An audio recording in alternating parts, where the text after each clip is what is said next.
Good morning, everyone. Welcome to the inbound marketing session. I hope you can hear me loud and clear.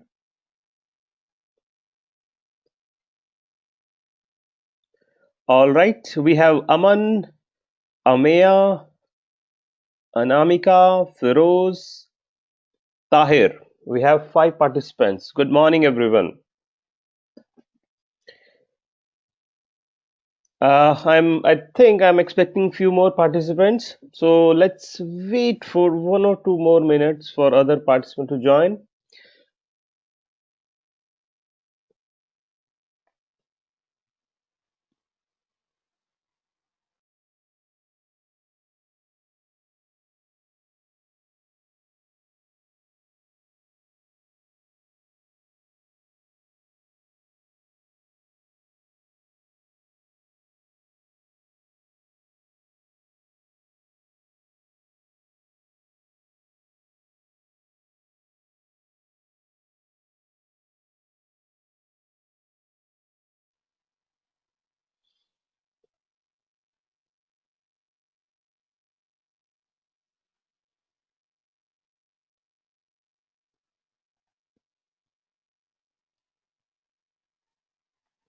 All right, I think while other participants join, let's get started, guys.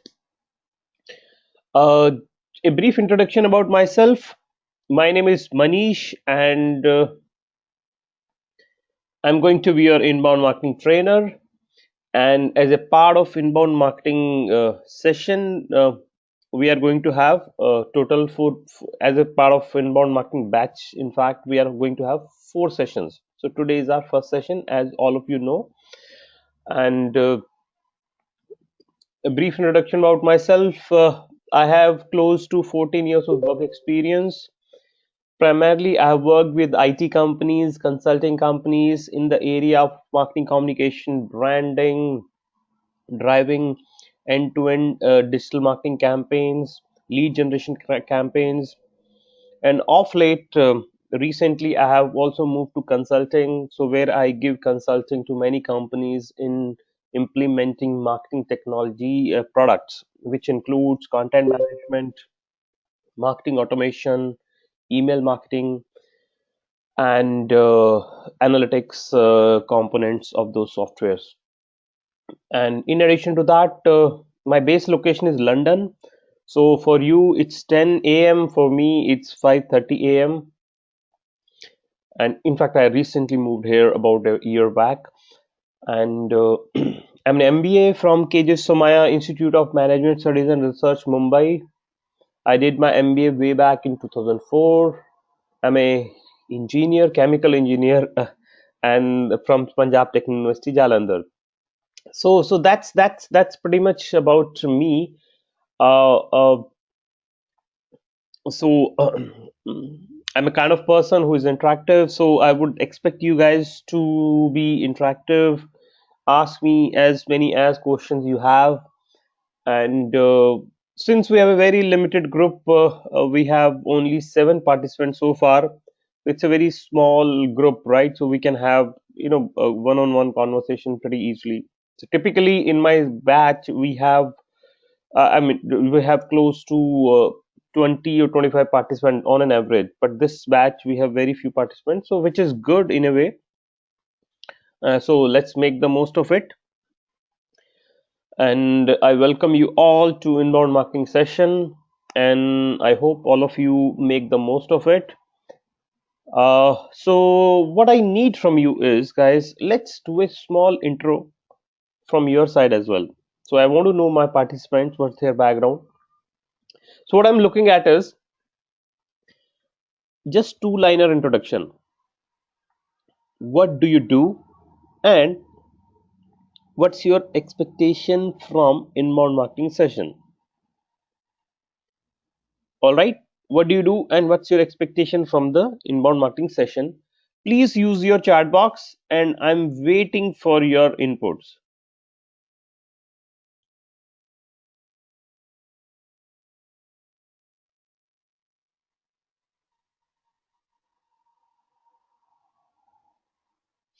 All right, use your chat box, guys. I want to know about you.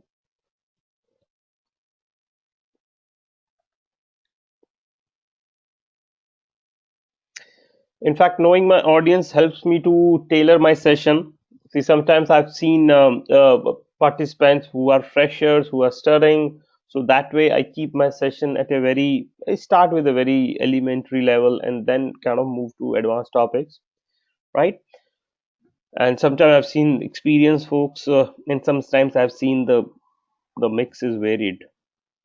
So I'm waiting for your input, guys. What do you do, and what's your expectation from the session? All right.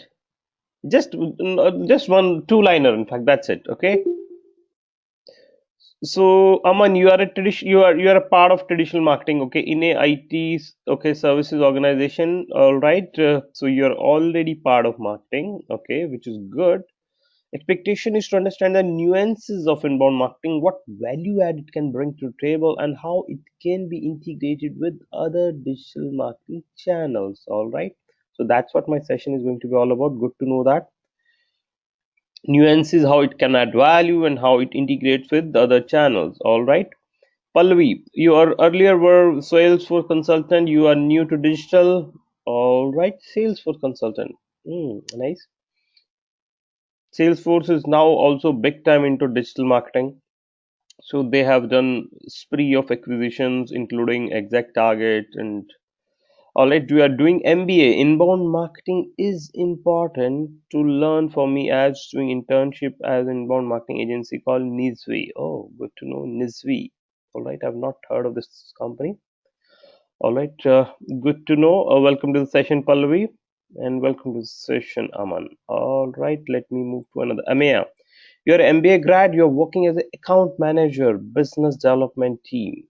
Good to know that. So you are part of in a way account manager,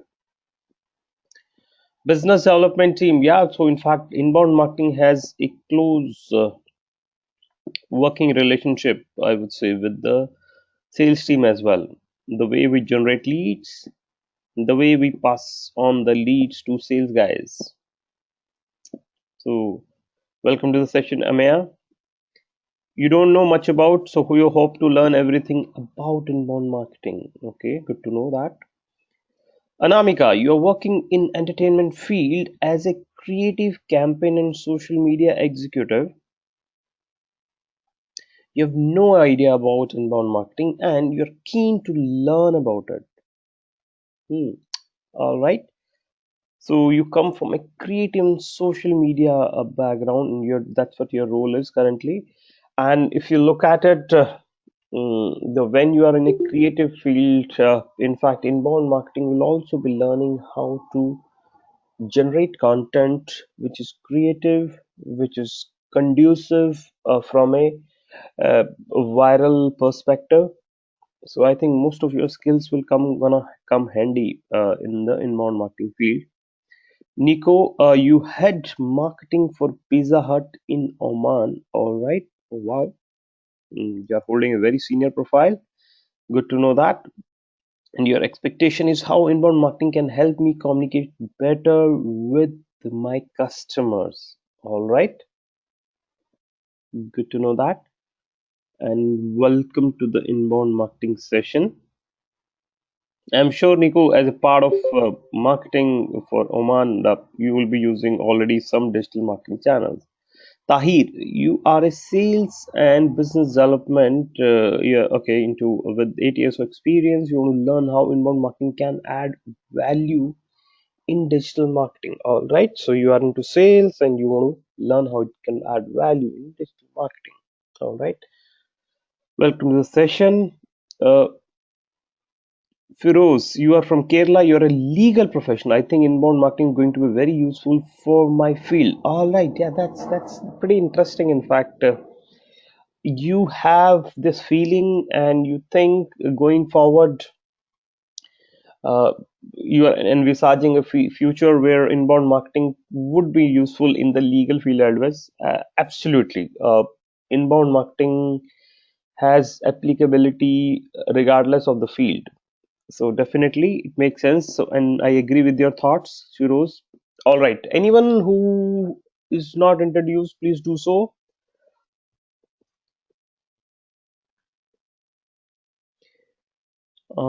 If Ram, I guess you have not introduced yourself. It's not done so, please do. All right.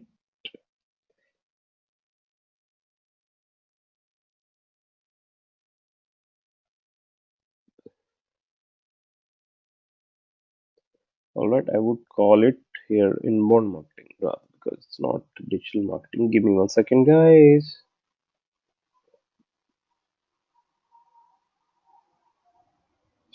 All right. So I have given you introduction, guys, about myself. So now let's get started and let me share the agenda for all the 4 sessions put together. So this is what you are Ram. You're a technical program manager by profession with 13 years experience. Okay, we are working closely with the digital marketing product. You are interested to learn how inbound marketing is able to understand the domain better and apply for a personal venture. All right, you have aspirations to start your business and is good, and you have come you're a program manager by profession. All right, good to know that. Ram, welcome to the session. Now let me set the agenda first, guys. What is that we gonna cover as a part of inbound marketing in all the 4 sessions put together? We are going to have 4 total sessions. Today is our first session. In our current session, we are going to learn how do you build a reach of your brand using inbound marketing channels. And so you identify the sources from where you can get the traffic from, and how do you bring the traffic to your landing pages, to your website, to your online presence. So my first session would be all about orientation of inbound marketing, plus how do you bring traffic to your online presence, right? That's what every company does, right? Bringing the traffic to the website through multiple ways. And here we would be talking about inbound marketing ways. My second session would be focusing on audience aggregation. When users are coming onto your website, many of those users are going to be anonymous. They are going to be passive. So they'll leave the website without doing anything. How do you aggregate them? How do you ensure at least you collect their email ID? At least you collect their Facebook, or you ask them to follow you on Facebook or Twitter, or you ask them to subscribe, so that you can retarget them, you can remarket to them. So that way you can stay in touch with them. So audience aggregation and nurturing is going to be my second session. Then inbound marketing is not about only about marketing, brand building, generating traffic, which many people tend to think. We'll also be learning how do you generate leads from inbound marketing, and how do you manage the whole lead process, and how to convert lead to sales using marketing automation products. So we'll also focus on how do you leverage life cycle email marketing to nurture your leads, to qualify your leads, to manage your leads so that you can convert them to sales, and so that you have happier sales team. So lead to sales process using marketing automation products is going to be my fourth session. And we'll also be learning about conversion optimization. So when users are coming onto your website, you want them to take action. And for that, your website should be optimized. Your website should be conducive for them to take action. We'll be learning what kind of different conversions you are trying to achieve and how do you optimize your website. So we'll be running lots of tests, A/B testing platform, heat map platform, push engage platform, push notification, creation of landing page, right? So this is particular session is going to be interesting. Not in fact, all the sessions are interesting. Interesting from a testing standpoint, testing and iteration and learning different tools. All right.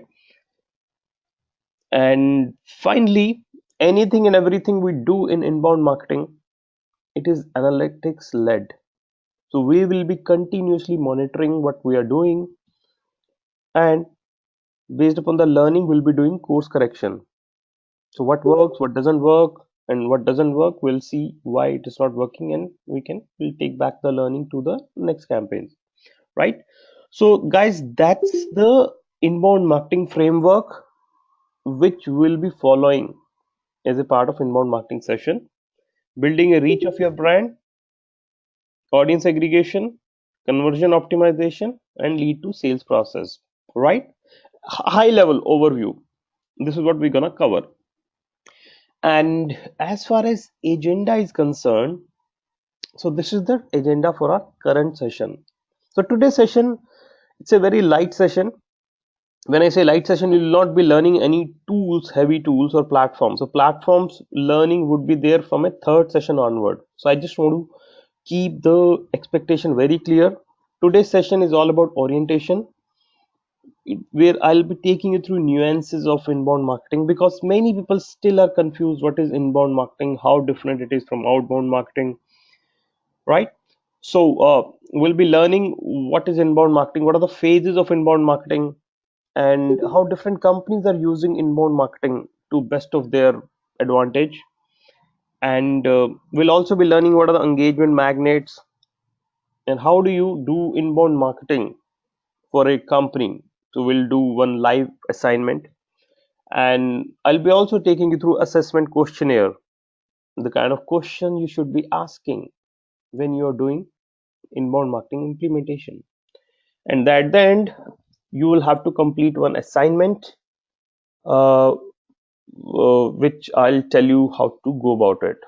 All right, so that's pretty much the agenda. All right, now that agenda is set, let's move on. First of all, let me ask you guys, what are your thoughts about inbound marketing? Have you done okay? What do you think inbound marketing is? Any thoughts? Any random thoughts? Any vague thoughts? Or I just want to hear from you. What's your understanding here?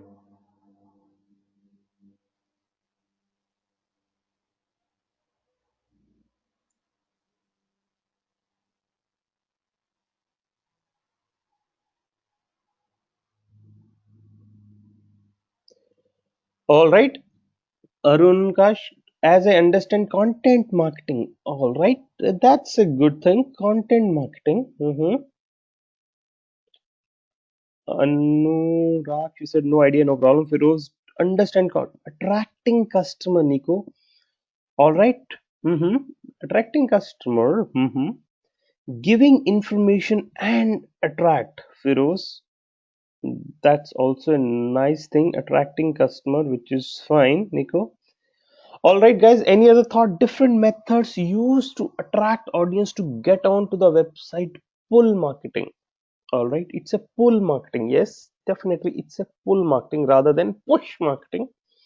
You attract the audience to get onto the website. All right. Mm-hmm. Aman, what else? I think it's quite difficult, as it's not just endorsing your product, but relevant time and place is important. It's not. I think it's quite difficult as it's not just endorsing your product. Okay, but relevant time and place is important. Time and place dimension. All right. Interesting thought. But I would like Pallavi you to Elaborate on time and place dimension. Because this is something I've never come across. Ram, you marketing is generally outbound to reach out to the customers. Inbound marketing opposite of it to bring traffic to our website online store. All right. Rather than you going out, let people come to your website. Okay, to your online store. Interesting. Rather than you reaching out, you let them bring the traffic in. Okay. Increase relevance, engagement, and contextual. All right. Okay. Nice. Any other thoughts?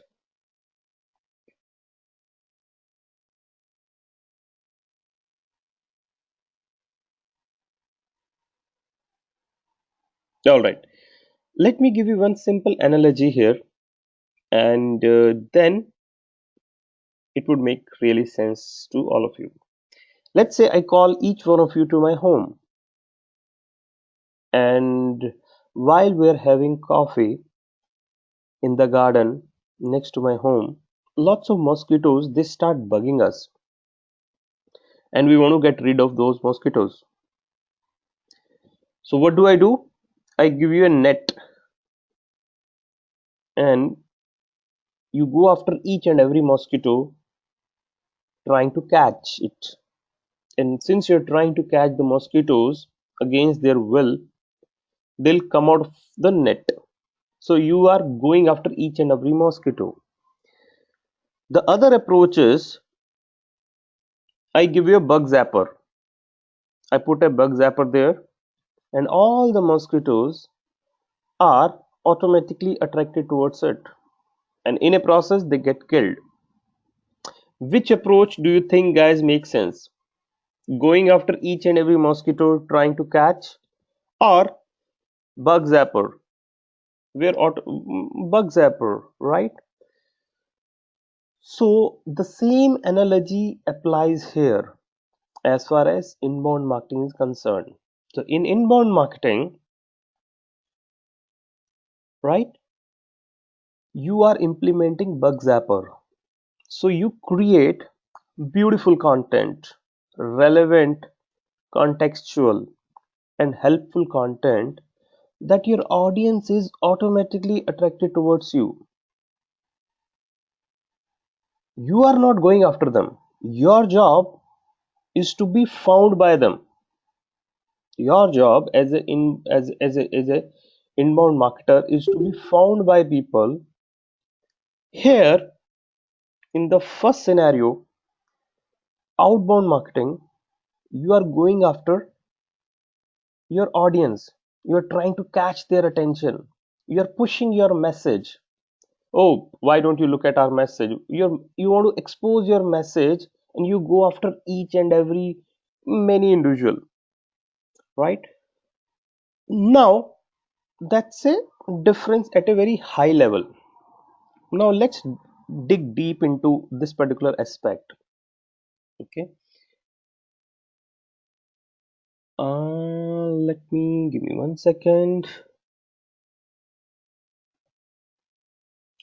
I'm sure, knowingly or unknowingly, you would have implemented.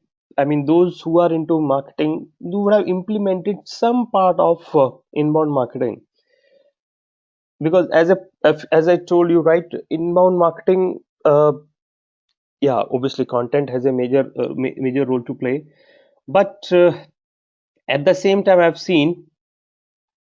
Give me 1 second. It has lots of components, and you will realize when you kind of go through the session, oh, this is the component that we have already implemented. But so that way you can relate to my session. So we said inbound. I'll just expand it a bit. Yeah, it's a pull based marketing,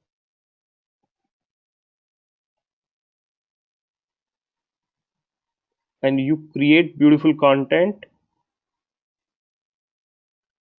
relevant and helpful content, so that users come to you. They get attracted towards you. Now, this is a very simple definition, and now let's look at how does it how does it differ from outbound marketing. And if you look at it, outbound marketing has been there since ages.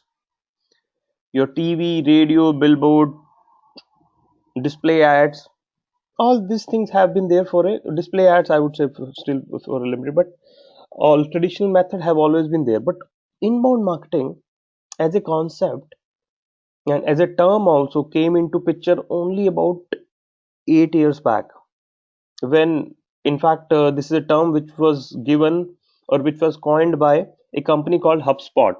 I'm sure you would have heard of this company called HubSpot. HubSpot is a company which makes inbound marketing software, and they are evangelizing the whole concept of inbound marketing.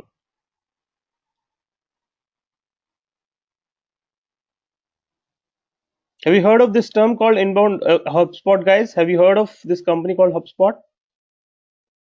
Yes. All right. Now,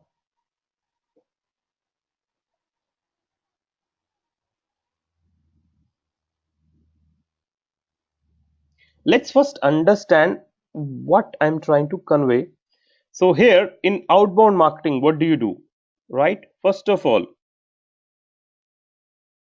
you have three components. I'll outbound marketing, I'll not go into detail, guys, so you can make sense. You have a message, right? You have a message, you have an ad or product which you want to convey or which you want to promote to the participants. So you have a message, you have a medium. So now medium could be billboard, TV, newspaper, display ad, and then finally you have target audience.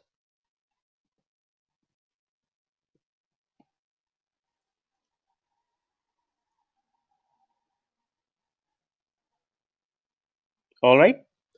Now, and this is where it works. So I mean, you assume you can attract certain audience, rather you can reach out certain audience on a certain platform, and you do bit of calculation. You also go by hunt, gut feeling, and you have your own kind of you have done your homework well, and then you try to expose your message, and you hope and you spray and pray. So it's called spray and pray. You spray your message everywhere, and then you pray. Oh, many people will get to see your message, and hopefully some of them would find your message or product relevant and would buy your product, right? So that's the way it has been happening. Now inbound marketing is little different. In inbound marketing, I am okay, one second, yeah, what I'm doing is I am creating a content article. Now content can take any form, we'll learn about it, what's the content marketing. Now with this content, many people, when they are looking for some content, what do? They go to Google. So many people are searching for content always, right? They are searching for content. So they go to Google. So SEO, your website where it gets published, right? They go to SEO. They also go to Google and where the ads are displayed to them, which is pay per click ads, SCM. When they go to social media also, right, and they're looking for something, Facebook, Twitter, they follow certain brands because those brands have something valuable to offer in terms of content, in terms of various offers or multiple other things. And sometimes you also subscribe to newsletters or you provide your email ID, you want to download something, right? Now what is happening is, why you do all these things?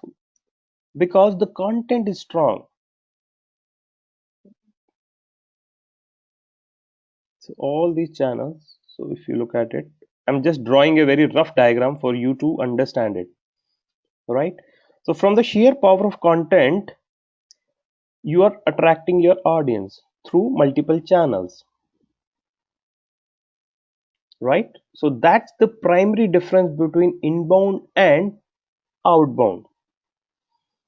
So inbound marketing is your job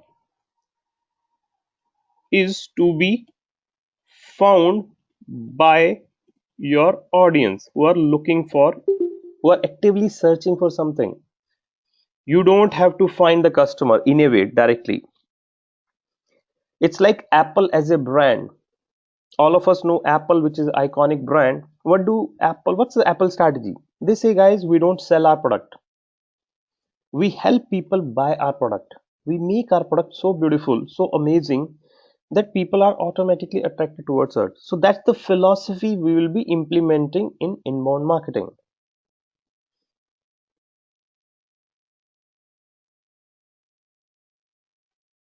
All right. Now, what are the channels of inbound marketing?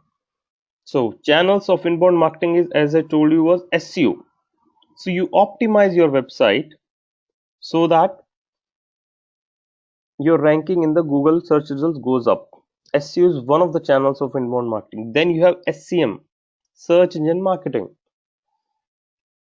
The ads are displayed in response to user action. All right. Please understand this particular point, guys. Ads are displayed in response to user action. So the defining feature of inbound marketing is user taking the action first. User taking the action first. And your job as a marketer is to serve user needs. In SEO, user takes the action first, which means the user enters the query. Query is nothing but intent of the user. Either user wants to buy something or user wants to research something or learn something. Then your content is displayed. SCM, user wants to learn something, your ad is displayed. Email opt-in. Email opt-in. When you go to a website and you want to download something, so maybe it could be white paper, e-booklet, case study, webinar, whatever. What happens? They ask for your email ID and details. In inbound marketing, contact is a currency. So it's a barter trade.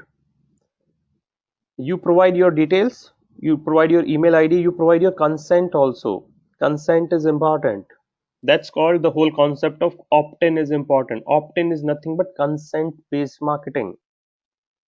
You provide your consent, guys. Okay, this is my email ID, this is my details, and I want to get your e-booklet. And I want to learn more about your company. And they will start sending you emails on regular basis. So email opt-in becomes another channel of inbound marketing. Then you have social media channels. You have Facebook, Twitter, LinkedIn, and other communities.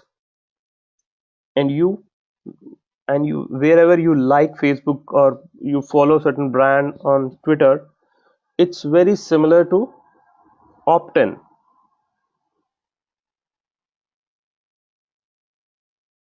right? Facebook channels and communities. And finally, you have blogs and content marketing, which for it is at the heart of inbound marketing. I want Okay, I'll just take a pause here, guys, and see if you have any questions. Any question, any thoughts you have? I have been speaking for last 20 minutes, and I'll just take a pause here and see if you have any questions so far. Even though we'll be getting deep into each and every individual aspect of inbound marketing, but the concept should be clear so far. Guys, any question, any thoughts you have? Am I making sense? Any questions?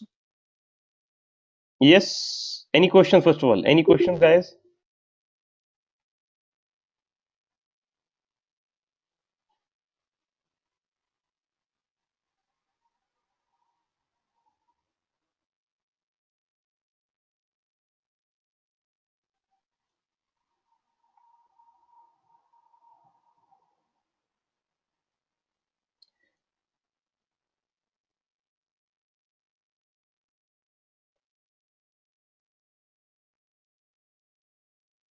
All right. If you do not have any questions, then let's move on.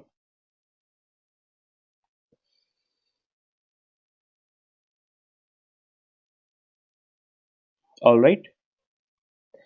Now the thing is, why is inbound marketing becoming more and more popular nowadays?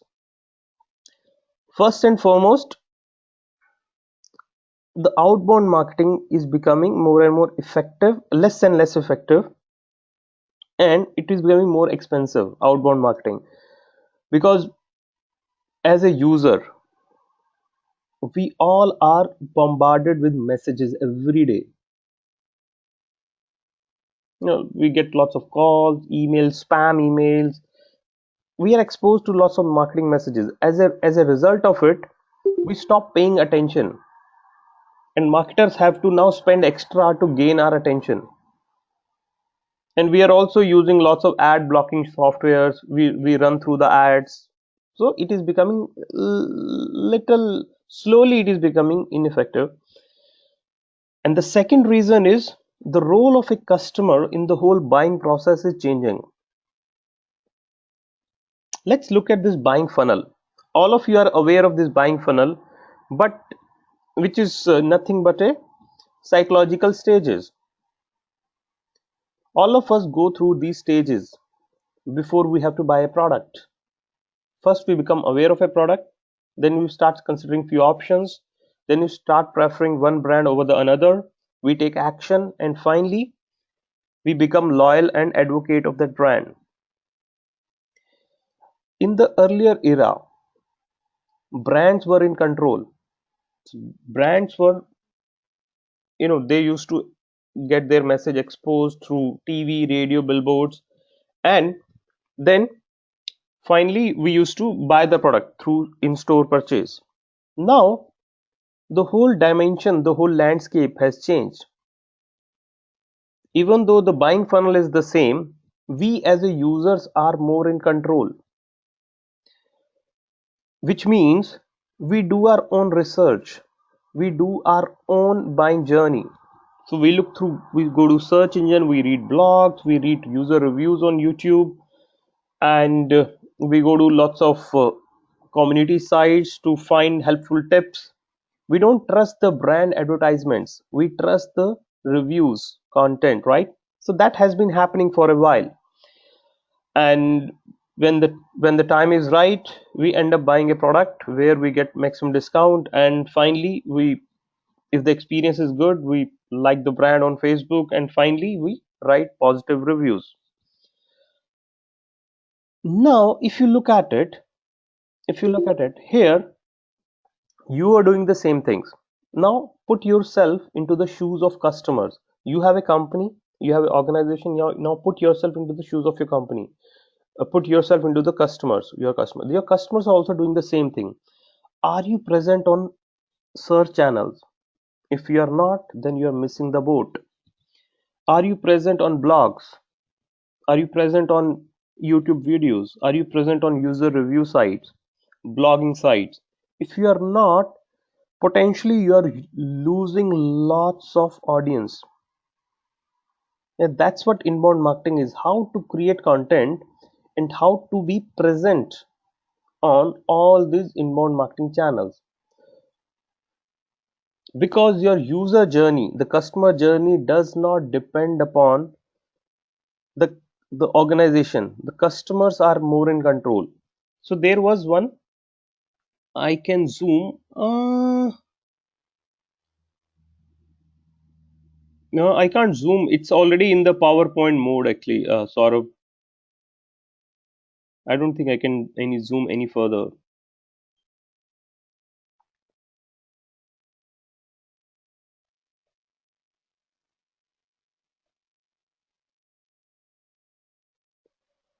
All right, so the whole flip has happened. So the point I was saying is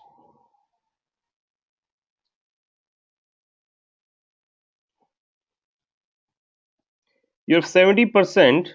This is a statistic. 70% of a buyer journey is complete before he talks to sales guys. So he's relying on all these marketing channels. So which is your search, which is your blogs, which is your review sites, everything. So maintaining your presence there is important, and that's what we're gonna learn as a part of inbound marketing and a lot of other aspects as well. And the second aspect you need to keep in mind is your online audience, when they are coming onto your website, they are in a research mode rather than in a buying mode. What does it mean? They are looking for actively looking for information. They want to learn, they want to educate themselves, most of them, rather than buy immediately. So they will buy eventually, but not now. So this is also one statistic which at a high level you should be aware of it, right? What does it mean? It says majority of the people coming onto your website, 90 to 95% of the people are there to research, not to buy.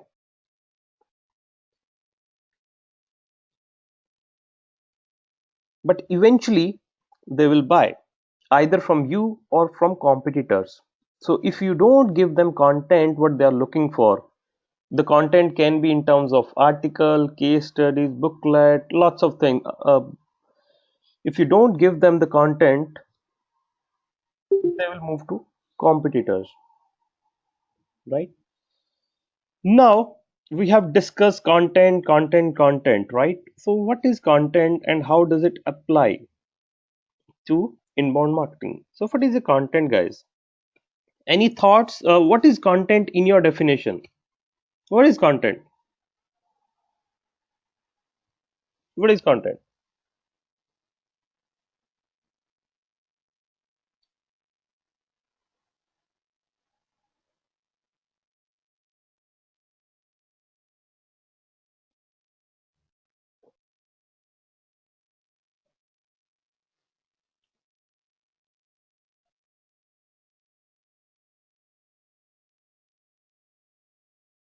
What is content? Details about product or service. Nico, digital artifact that provide information about product or service. Ram, Nico, details about your product or service. Not always. See, sometimes, let's say you are part of you are heading Pizza Hut, right? So sometimes you may want to write an article, okay? How, right? The fast food, there are positive benefits of fast food also, right? It provides you convenience, it provides you there are some nutritional benefit which you don't get as a part of your regular diet. That's the kind of articles, right? You are not mentioning about your product or service, you are not promoting. So these articles are more towards helping your customers, just to kind of, it's a informed kind of articles, right? Making your customers aware. So content doesn't have to be always about your product or service, all right? Yeah, obviously it can be, but it should can also be about uh, giving them some good guidance or any, yeah, information in detail about products. Got it, right? Yeah. See, content, if you ask me, content is anything which helps my user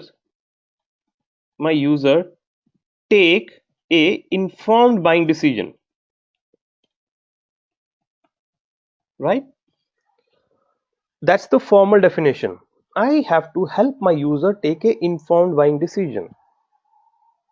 Now content, guys, can be can take any form. It can be an ad, it can be blog, it can be Facebook post, it can be e-booklet, it can be video, it can be podcast, right? It can be case study. It can take any form. Yes, Ram, it doesn't have to be promotional all the time. So in inbound marketing, see, what is promotional? When you're talking about your product, okay, this is my product, this is my pricing, these are my features. Rather, rather people like those content which are more informative in nature. Okay, I'll give you one example. Okay, Ram, just to make things clear. Let's say you are you are in a business of selling seeds. Okay, you're selling seeds, and where you sell seeds and plants, right? One way of doing marketing is on your website or on your email newsletter. You'll say, guys, these are the new seeds, we have new plants, we have got for you new launches, and this is the price for you. The other way is you start writing helpful article. Okay, what's the role of weather in planting seeds? What to do when your plant looks unhealthy, right? How to take care of your plant using water, manure, all that stuff, right? What's important, right? So what's the role of all multiple aspects in the growth of plant? This information would really resonate with your customers. A blog which is well crafted would go a long way rather than any ad. Yeah, and the content guys can be interesting or informative. If the content is neither informative nor interesting, then it's not a content. Yeah? Content, if it is not interesting nor informative, it's not a content. Now, there are some companies where content has to be informative. So it also depends upon the product complexity also. Yeah.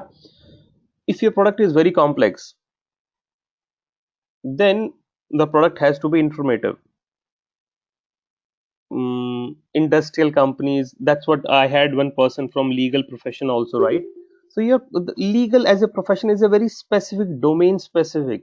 So you don't have to, in fact, IT companies, I come from IT background, all these products are complex where you have lots of aspects to consider before buying a product.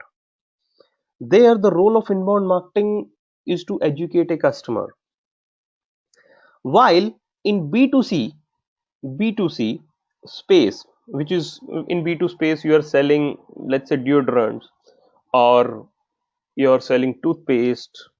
There, inbound marketing, you don't have to, people are not interested what kind of chemicals we should be using as a part of deodorant, right? So in that case, uh, what you should be doing is make your communication interesting rather than informative. So that way. Okay, I have few more comments. Ram, relevant content that could be more of generic in nature doesn't have to be promotional. Absolutely. Damayan, this is your customer need. For that, the product or service you can use. Yeah, this is your customer's need, and for that, this is the product you can use. Yes, yeah. All right, guys. Now, let's do one thing. Okay, so we have done bit of work. Now, let's learn how a company, a B2B company. I'll take first example of B2B company. A B2B company does inbound marketing end to end. And I'll take the example of a IT company, Infosys, right? How Infosys does inbound marketing. We'll look at one aspect of inbound marketing here. Since I've worked with Infosys about 10 years back, let me share the example with you. Now, first and foremost, if you have to do marketing for any company, guys, what is that you will do? First, so we have many people from marketing background, right?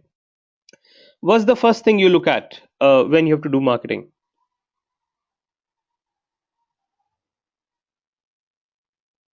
Place. Oh, all right. Place Arun Kash 5P. Mm-hmm.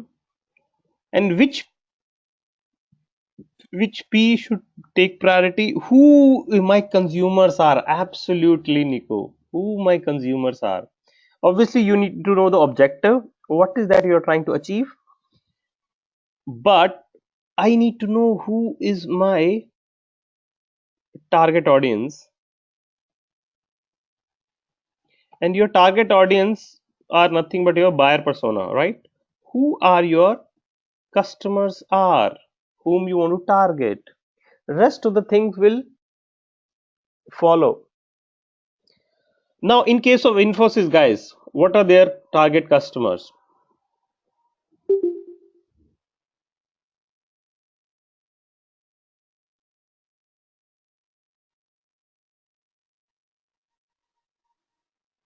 Enterprise businesses. When it comes to corporates, right? So Infosys targets large companies which are based in US and Europe primarily, right? So because that's where their 90% of business comes from, US and Europe. Fortune 500 companies. So these are the companies they target. Fortune 500, large company, Fortune 500 or Global 2000 companies, which are big by profitability and who have IT needs. And what else? Who else will you think they target? What's also in B2B? There is one more dimension which is very important, which is role. So they target CTO, Chief Technology Officers, Chief Information Officers, Vice President IT, and they also target procurement head, the people who make procurement decisions, right? So when in B2B, you need to know which company you want to target and what are the designation of people you want to target. And Infosys will also be targeting multiple verticals: telecom, manufacturing, banking, right? So here we are looking at manufacturing companies. So let's say we are looking at manufacturing companies for this particular example, right? Which are in US and Europe. Now, before you do inbound marketing, guys, always capture and document the buyer persona whom you are trying to target. This is very common sense, but most of us take it for granted that we know our target customer. Oh, this is what we know. No, you don't know your target audience. Your target audience keeps evolving all the time. It's dynamic. Okay, so I'll give you example. Jet Airways. Who is their target audience, guys, for Jet Airways? What are the different buyer personas they target? Jet Airways. Whom do they target?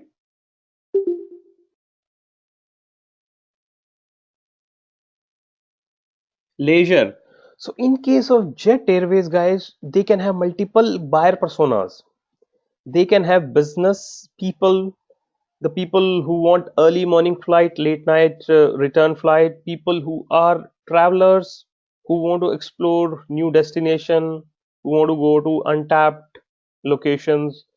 Then they can have first time travelers or frequent travelers. They can have domestic travelers, international travelers. So they can have multiple buyer personas, you know, part of different segments. You can only do marketing only once you identify the buyer personas, and your buyer personas are evolving, they are dynamic. In case of Horlicks, one brand example I'll give you, Horlicks, right? Earlier they were selling generic Horlicks. Slowly they realized that pregnant ladies have different nutritional needs, the kids have different nutritional needs, so they came up with a different brand of product for to cater to multiple personas. All right. So after you have documented your buyer persona, how do you document it? Talk to your sales guys, do a research, understand your existing customers. Look at the current database of customers. You will get a feel what kind of customers you have been able to attract so far, and who do your sales guys go after. Once you have identified, the second part is you need to know about the market, what is happening in your industry, in your customer industry. For that, you can think of it as a tips model. Tips model, what is tips model? You look at trends, you look at implications, you look at possibilities, and then you look at solutions. What does it mean? Where to find database? Sort of, in every company you will have CRM, right? CRM is nothing but your customer relationship management software. There you will have sort of customers who have already your company is dealing with. Thoda, I mean, I would say just go through it, understand what kind of segments these customers belong to.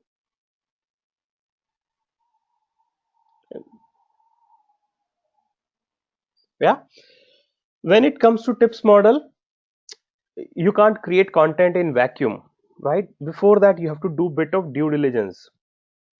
And when it comes to due diligence, you need to know what's the trend, what's the underlying trends happening in your customer industry, and what are the implication of those trends on your customer business, and what's the possibility those trends offer, and what solution and services you can offer to your customers. Yeah.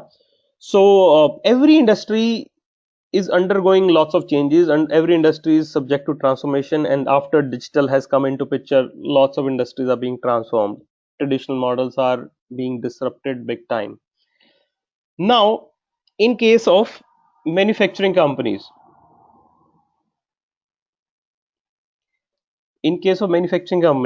right, since I was targeting manufacturing companies here, I came up with certain trends. Okay, yeah, analytics, customers are want to know so customers are investing in analytics, and because customers want to know their end consumers better, analytics is one topic they are interesting in.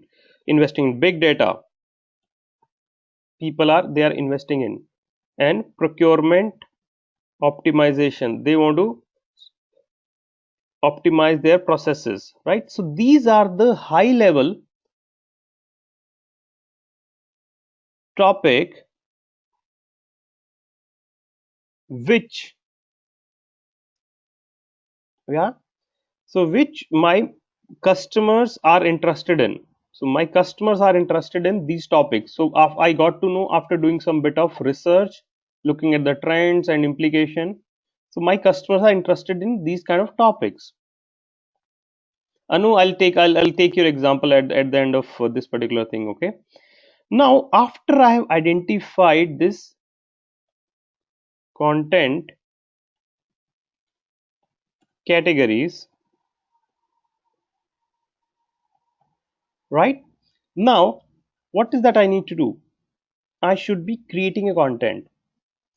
So I understand, okay, let me create a e-booklet.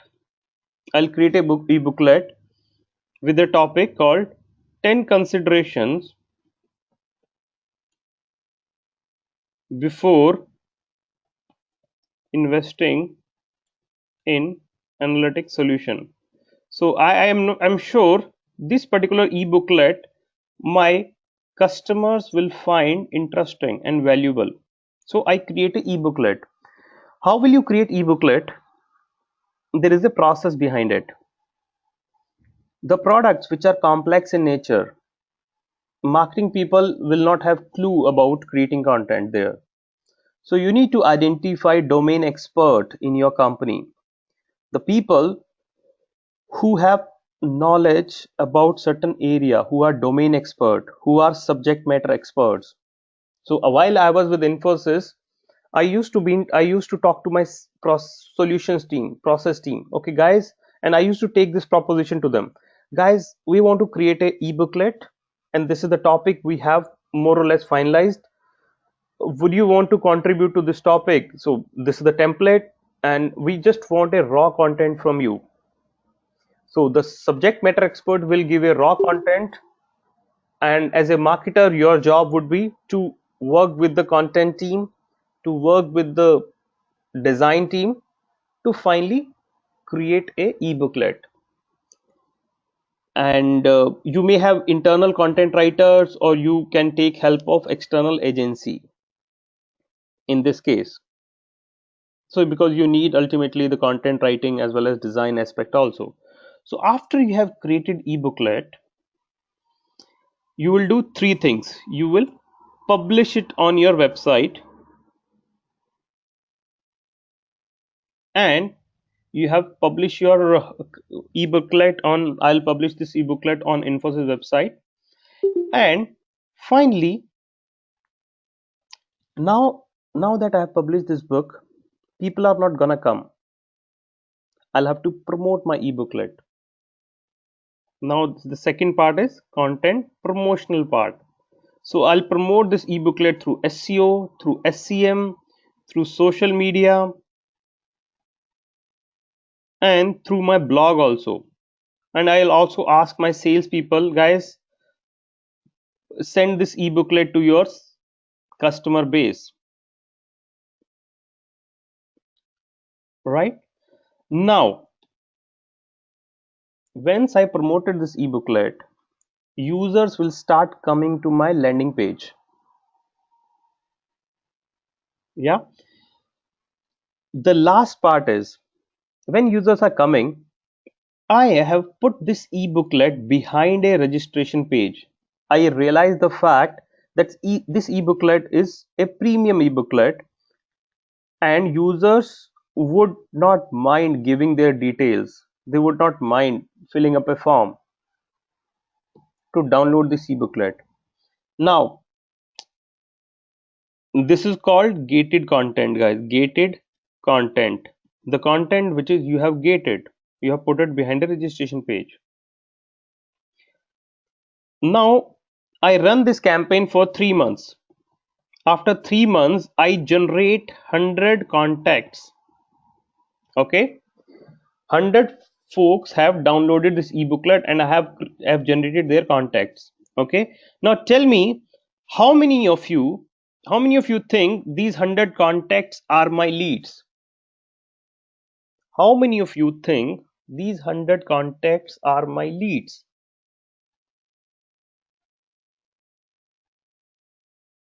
Ram, you are saying you think you are Saurav. Yes, it is your leads. Aman, you said yes. Yes, they are our lead.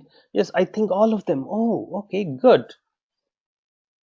You need to convert into sales. All right.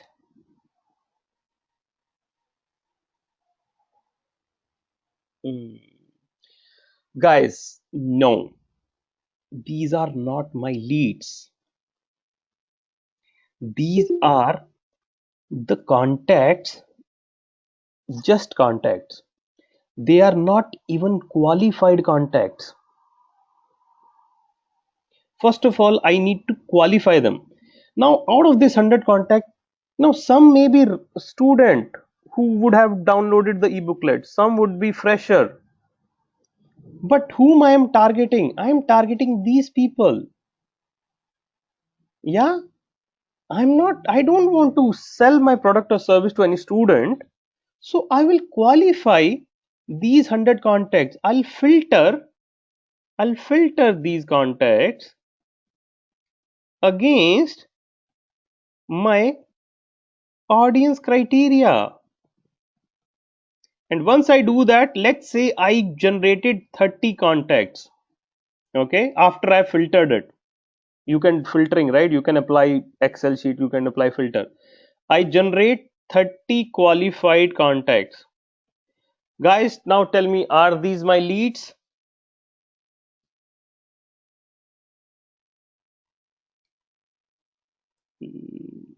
That's a mistake. Everybody thinking they are leads. Okay, Ram, yes, yes, yes. What else? Guys, again, this is not my lead. 30 qualified contacts are also not my lead. See, definition of lead is also varies from company to company. What is a lead actually? Okay, so lead is simple. It has to, okay, what is a lead first of all, guys? What is a lead? It's important to know these things. See, sometimes we tend to think we know many things, but they say, right, the enemy of knowledge is not ignorance. The enemy of knowledge is not ignorance, rather it is illusion of knowledge. We tend to think we know many things, but sometimes we don't. All right, a contact with a potential to buy prospect. Yeah, so lead is from where we can find customer. Absolutely. Now lead has to stick to these three characteristics. Okay. First of all, the person should show interest in your product or service. Right? They should show product interest. They should have interest. Second, they should fit into your buyer persona, which means they should have capability. I may show interest in buying a Mercedes car, but do I have money capability to buy that car? So I should have interest, I should have capability. The third thing is the stage of the person in purchase life cycle, whether I am at a awareness stage, consideration stage, preference stage, or action stage. Simple example, right? You go to a car showroom to buy a car, to buy a Honda City car. The car dealer, what's the question he asks you? Sir, which car do you want to buy? So he's checking your interest. Which car? Second question he asks you, sir, how you are going to get this car financed? Are you going to give you cash money or you gonna take a loan? So he's checking your capability, whether you really have money and you fit into buyer persona. Then he asks you, sir, when do you want to buy? 3 months, 6 months, 9 months, 1 year down the line. Based upon that, he will say, oh, you are a hot lead, cold lead, warm lead, whatever. So these three aspects are important for to qualify any lead. Yeah, interest, fitment into a buyer persona, and stage of a person. Now coming back to our example, now these 30 qualified lead contacts, they have shown interest, guys, they have shown interest, but are they really ready to buy? Are they really ready to buy my product or service? They have just downloaded one of my e-booklet, but they may not be ready at this stage. What I'm gonna do is, they are marketing qualified lead, right? Guys, please understand the concept. There are marketing qualified leads, there are sales qualified leads. I'll give you example there as well. Okay, and then you have sales accepted lead. I'll give you example, right? So now these 35 qualified contacts, they have shown interest in my solution. What I'm going to do is I will run a campaign. I will start nurturing these contacts. I'll nurture these contacts. So I'll send them email one next week. Oh, guys, you have shown interest in the analytics. So do you know these are the testimonials of my happy customers? I'll send them email one. I'll send them email two. Guys, uh, this is the other e-booklets we have on analytics topic. So this is e-booklet 1, e-booklet 2. I'll send them another newsletter, and then I'll give them newsletter 3. And I'm also tracking their open rate, click-through rate. And once I know these guys are opening my email, clicking on my email, I'll invite them for a webinar. Webinar gives a very, it's webinar is a very important medium It gives me opportunity to talk to my prospect face to face in a way, in a online manner. In fact, after the webinar, after I do a webinar, out of these 30 qualified contacts, which I've invited, some of them would attend, some of them would not. Three folks would say, "Oh, I want to talk to your sales guys. I want a demo of your product. I want to talk to your sales guy. I want a demo of your product." Now, these are my qualified sales lead. I will now pass on those leads to my sales guys. Guys, talk to these people, close the deal. You know what? In every organization, I'm not sure how many of you have come across this scenario. Sales and marketing team are not on the same page. Sales people don't respect marketing team, and marketing team don't respect sales team. Have you seen come across this scenario where sales team will say, "Oh, marketing team, you know what? They generate all junk leads, junk contacts, and every time they forward it to us, and it's are good for nothing." And you speak to marketing team, and they'll say these sales guys are good for nothing. They don't know how to close the deal. In every organization, that's the scenario wherever I work. And all of you agree with me, right? Saurav, Satahir, so yeah, yeah. I'm sure others would also agree with me. For a very why there is a kind of disconnect, for a very simple reason, because marketing team has been sending junk leads. In this scenario, we had option to send all the 100 contacts to sales team, while I took time, marketing team took time to nurture these contacts and only shared what, three leads, which are really really worthy of closure. And and then sales team would be happy, and marketing team can demonstrate ROI for their campaigns. Yeah. So guys, this is one example where we did or created buyer persona, then we identified trends, implication, possibilities which is happening in the industry. We identified content categories, we created a e-booklet, we promoted the content, we generated contacts, we qualified those contacts, we nurtured those contacts, and finally we generated leads. In a small database, say 100, would you making do a drip marketing campaign which can run for, let's say, 1 month, be the time? Why not simply give them a call, then nurture them as per the feedback? Yeah, I mean, Aman, it depends. See, some people are not comfortable receiving a call. So nowadays, what is happening is, right? So when if you go to any website, first of all, you are yourself is not comfortable sharing your phone number.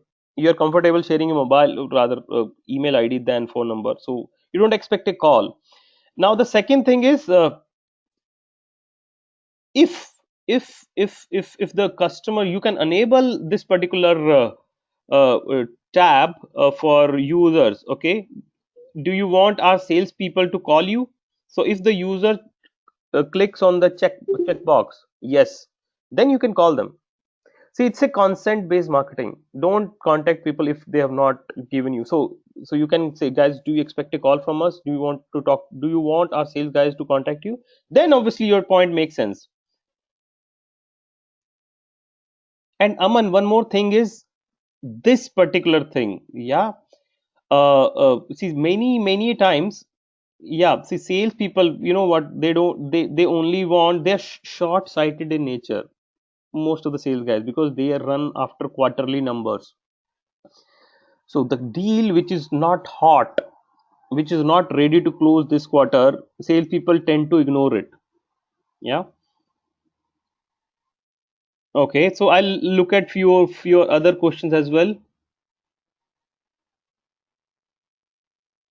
What else? What else? What else? Guys, any question? Can you tell me if you're providing facility management solution, water tank cleaning? What does it mean, Anu?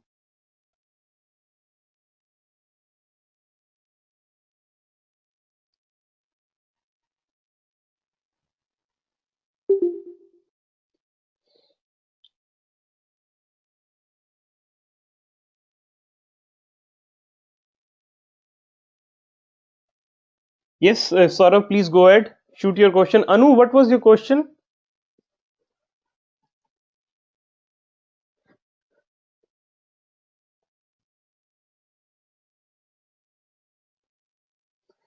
Guys, I'm happy to take up questions you have. Please shoot your questions.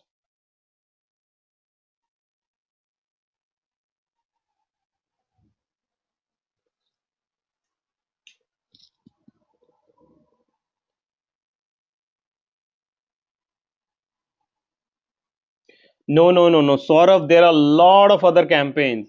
This is one small example I have given you. See, that's the reason, Saurav, my inbound marketing session is all about it's not over in 1 hour, right? So there are a lot of other ways which I'm going to get introduced. So don't jump the gun. This is not the only way. This is one of the ways.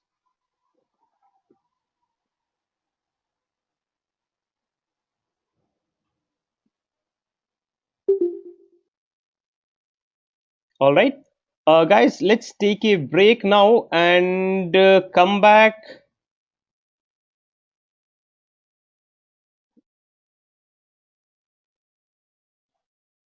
Others, can you hear me?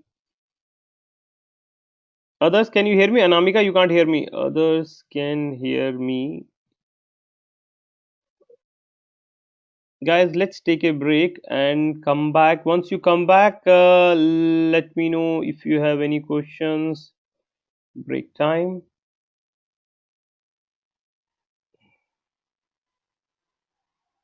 We are going to take 20 minutes break.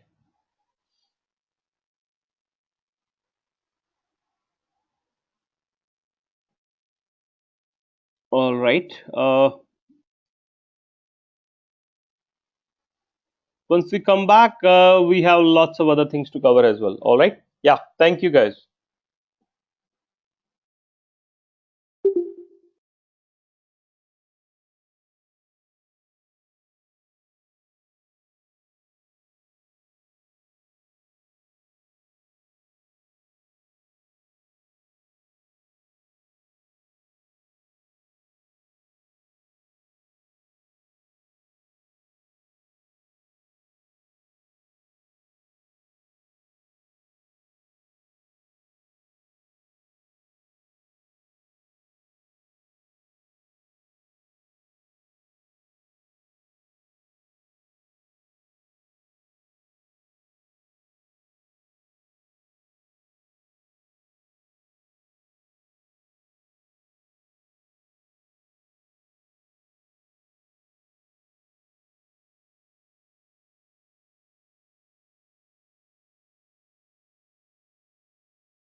Hello everyone, we are resuming the session.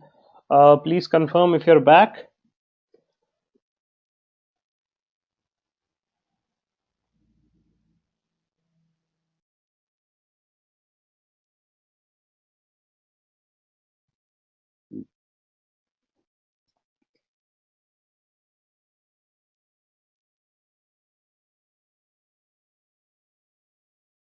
All right, if you're back, I just want to okay, all of you are back, right?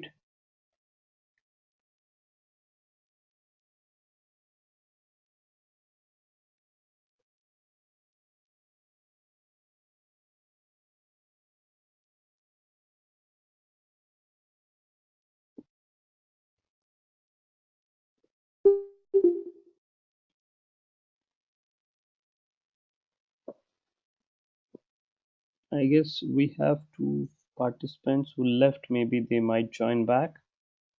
Mm. Any questions, any thoughts you have before we move on?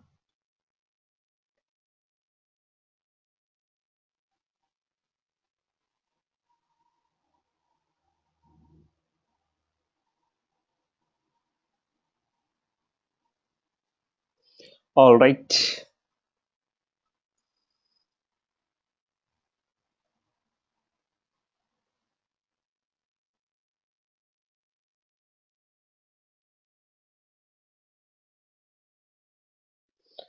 Okay.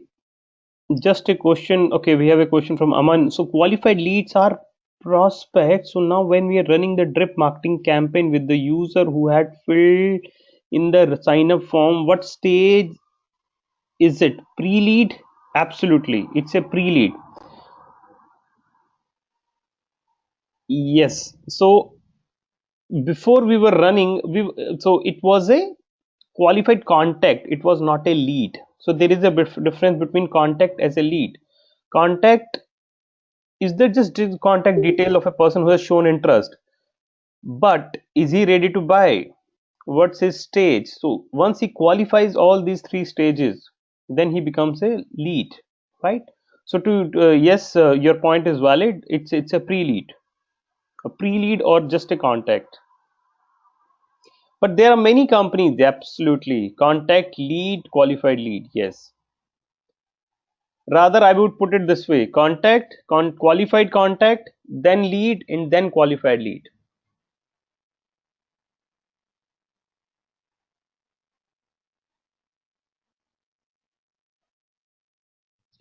Yeah. All right, guys.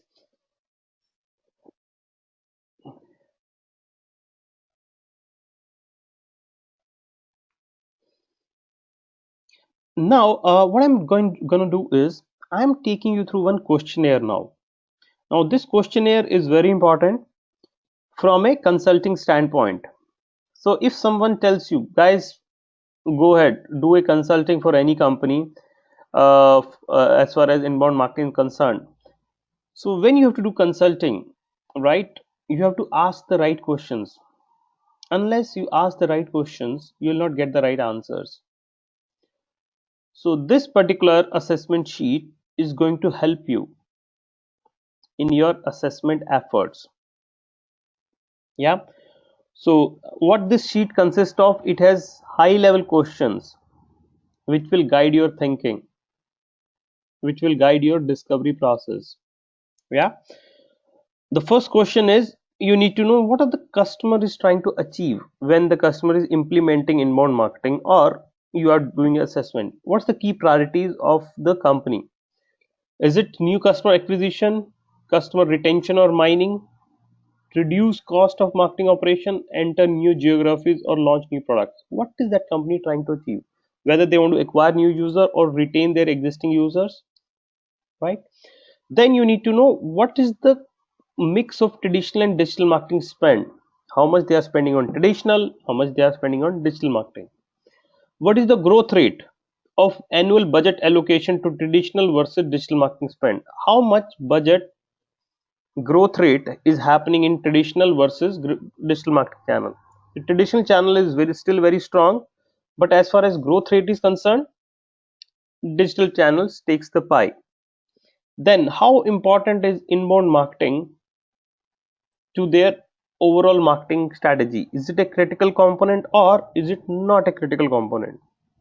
Then you should be asking which of the inbound marketing channels they are currently investing. SEO, SCM, social media, blogging, email opt-in, content marketing, blog communities. What are the channels they are investing? How long they have been using inbound marketing, and if you have to rate their success on a scale of 1 to 10, how will you rate it? Yeah. Then you look at few examples where inbound marketing has been effective in growing the revenue, where inbound marketing has been most effective in cutting down the cost.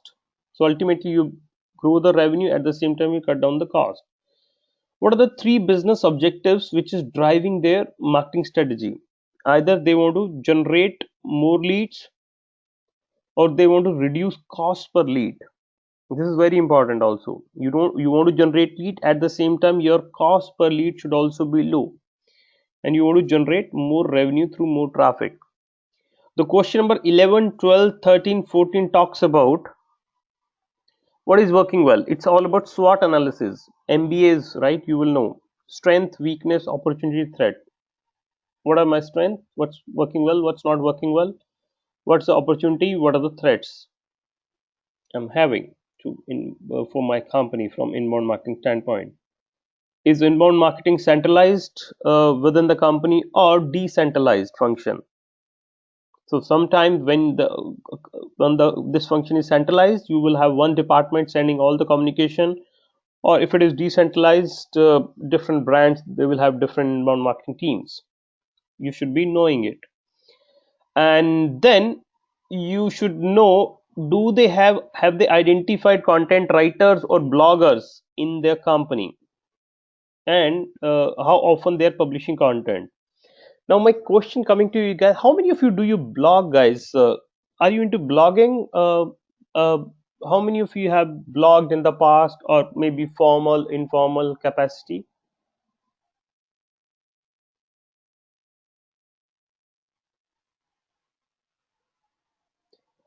All right, Nico, no.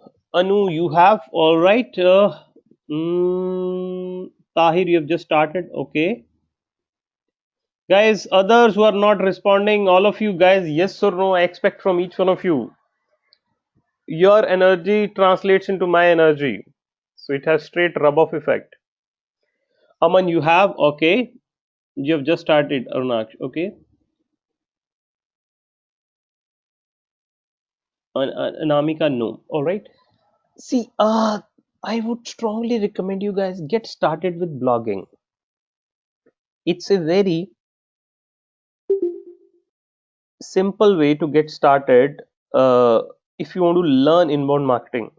Inbound marketing is all about content, it's all about caring and sharing. Through blog, you're sharing your opinion and your perspective on such a topic, and in a very informal way.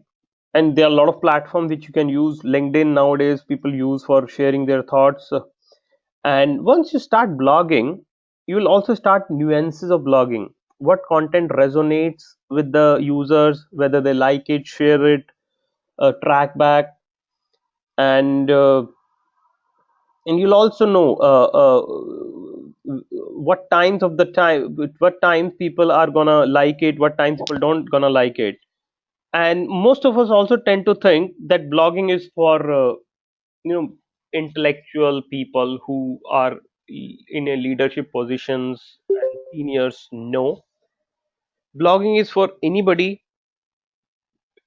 and the key thing is get started. Start small, and you don't have to follow a structure. Beautiful thing about blog is you don't have to follow a structure. Think through.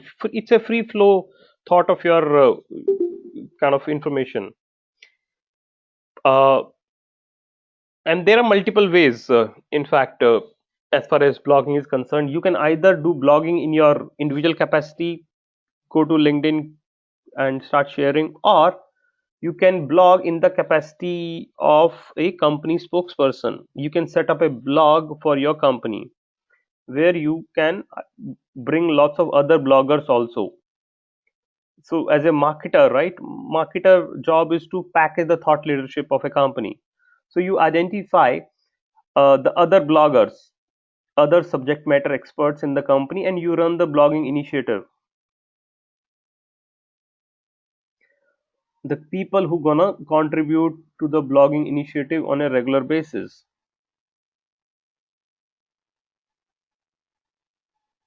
So I would strongly recommend you guys get started with blogging. It will really help you in a long run, and it's good for your personal branding as well.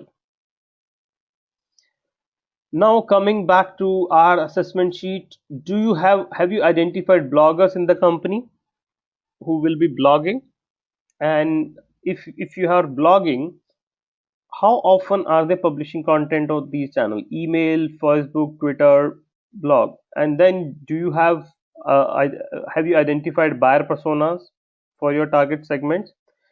And how many people are coming onto your website every month, and how many of them are signing up for email every month? You want people to sign up for your email. You don't want anonymous users. You want them to take action. You want to generate your email database as well. And do you analyze the success of your campaign? If so, how often are you doing so?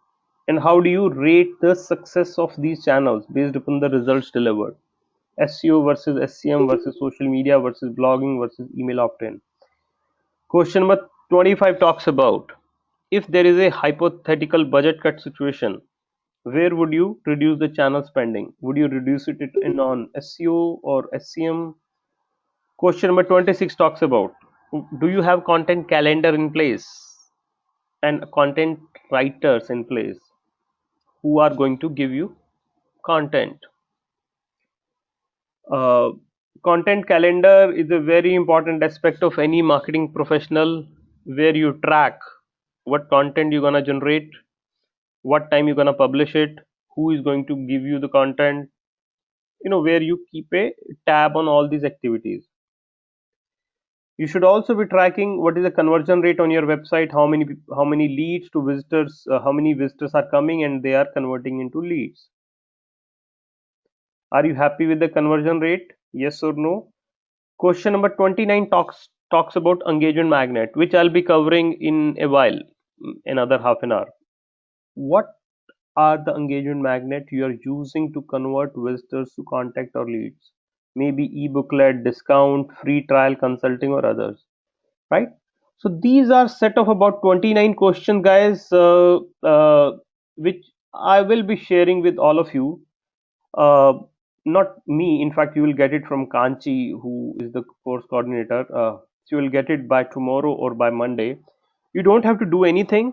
This is just for your reference. This is not your official assignment. Yeah, just keep this with you. Maybe you will need it sometime in future when you have to do some kind of consulting. Do you think, guys, this reference sheet makes sense? How many of you think it makes sense? This sheet definitely makes sense. Yes, no?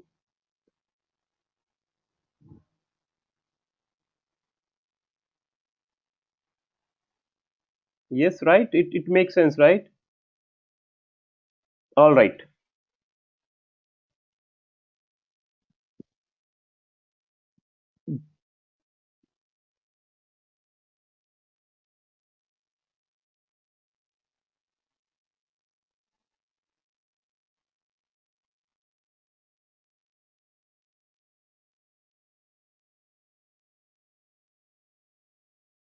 All right. So let's move on.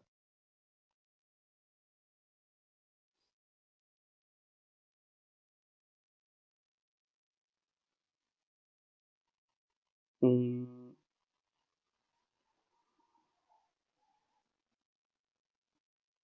yes, Ram, please shoot your question. I'm happy to take up your questions, guys.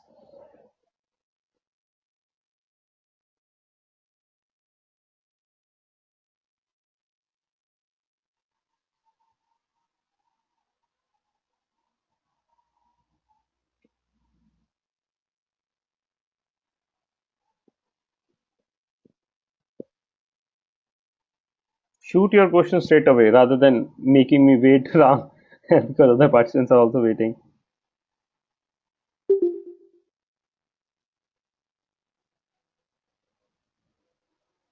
Yes. So Ram has a very interesting question. Are other components like web analytics, email campaign, SEO, SCM are prerequisites for inbound marketing? Ram, yes. What is inbound marketing? Please understand, guys. So, inbound marketing is a orchestrating channel. Is a orchestrating. What is orchestrating? Channel which brings multiple components together to achieve business objectives. Yeah. So it brings together, what is it brings together? First of all, it brings together multiple channels which you have just mentioned, SEO, SCM. It is important. Then, because channels are the one through which you are going to acquire the audience. Then it also believes in creating the content. It's called creation of a content. So content is important. It also involves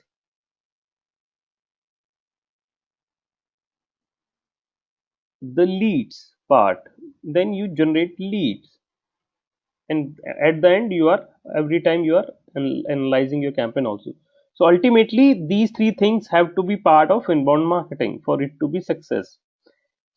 Right now you might be thinking you have learned something in SEO, you have learned something in SCM module or email module, but essentially in inbound marketing I am taking you through how all these things comes together, right, to create an impact. Because if you look at standalone SEO, it may not create an impact. When you combine SEO with your email opt-in impact, with your lead nurturing impact, so those things you will not learn in SCM or SEO. But while here I'm taking you through end-to-end journey. Does it make sense, Ram?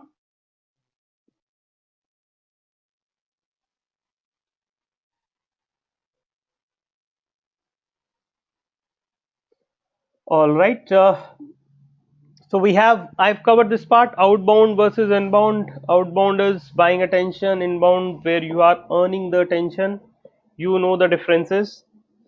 And I'm just kind of skimming through some of the slides, guys, just to ensure you don't miss any slides. And you know the differences now. And then you have what kind of different content you can create. You can create multiple level of content. You can create blog article, PR article, e-booklet, white paper, webinar, podcast. As and when the buyer is going through the stages, you have multiple type of content to cater to his needs.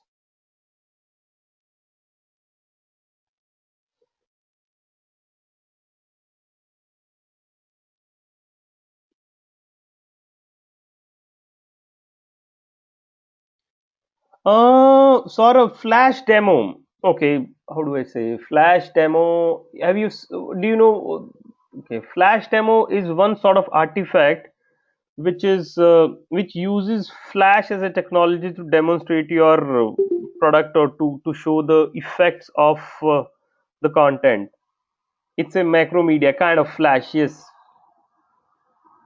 it's a how do I say flash is it's an interactive sort of content.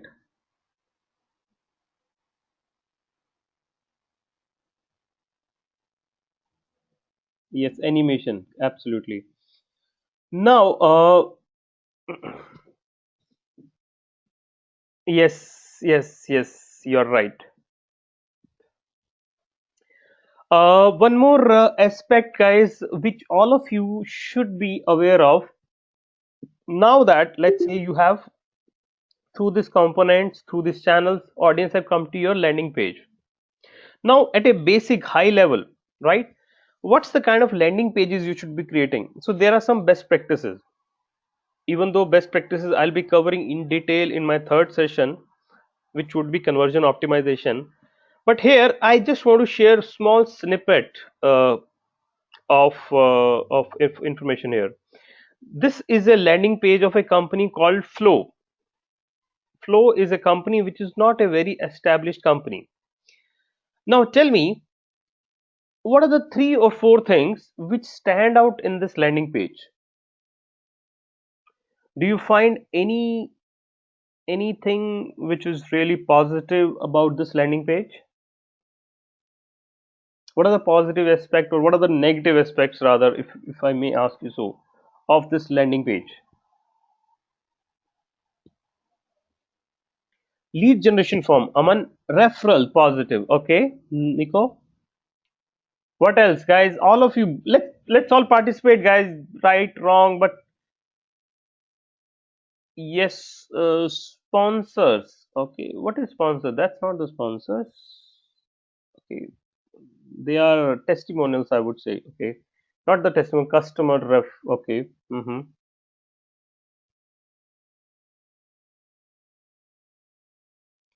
The first thing, right? What is there? When your company is not established, Flow is not established, but they have some of the customers which are really established. Use the power of customer testimonials, customer references, their case studies. So they are saying, guys, if you don't believe us, Shopify is one of our customer. Livestream, they are pretty established customers. Second, people don't read nowadays. We as a users, we don't read. We skim through the content. We scan the content, and by scanning the content, our brains have become so intelligent that we know what we are looking for. So when you're building landing pages, don't use too much text. So this is where they have used small text to depict their features. It is built for teamwork. You can delegate in second. It works on all your devices. It's email friendly, right? So the features they have mentioned in a very nice manner. Third, always ensure, most of the people who are coming to a website, you have to ensure they take action. So this is where they are using the engagement magnet. They're saying, guys, try your free create your free trial account free of cost. It just takes this thing, and there's no credit card required. Make them do some action. Don't make them leave your website without doing anything. And this particular landing page is also guiding the movement of your journey through this particular arrow. You don't believe us? Check out our cool feature, guys. Try our product. All right. And that this is one of the kind of interesting landing pages which I came across, and I thought I should share with you.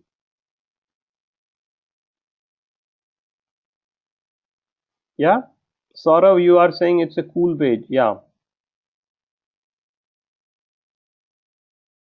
All right. Let's move on. Now, I just want to demystify some of the myths associated with inbound marketing. So many people think it's a free sort of medium. It's not free, guys. It's paid also. So SCM is paid. And some people think it's only restricted to reach building. They say, okay, let's build a reach of our brand. You attract traffic. No, it is also about creating leads, generating leads, and then converting them into sales. And many people think inbound and outbound marketing, they are opposite of each other. They say, okay, we are here to learn inbound marketing, so we should not invest in outbound marketing. Guys, if you ask me, inbound and outbound marketing, they work hand in hand in most cases. Outbound marketing is still effective if you want to create large scale awareness. Outbound marketing, still there is no substitute, but inbound marketing also works, but at the same time you will see many scenarios where they are complementing each other. They are not isolated pieces. And just because I'm an inbound marketing professional and doesn't mean I'm against outbound marketing. And you will find in lots of examples going forward that these two channels are working in parallel.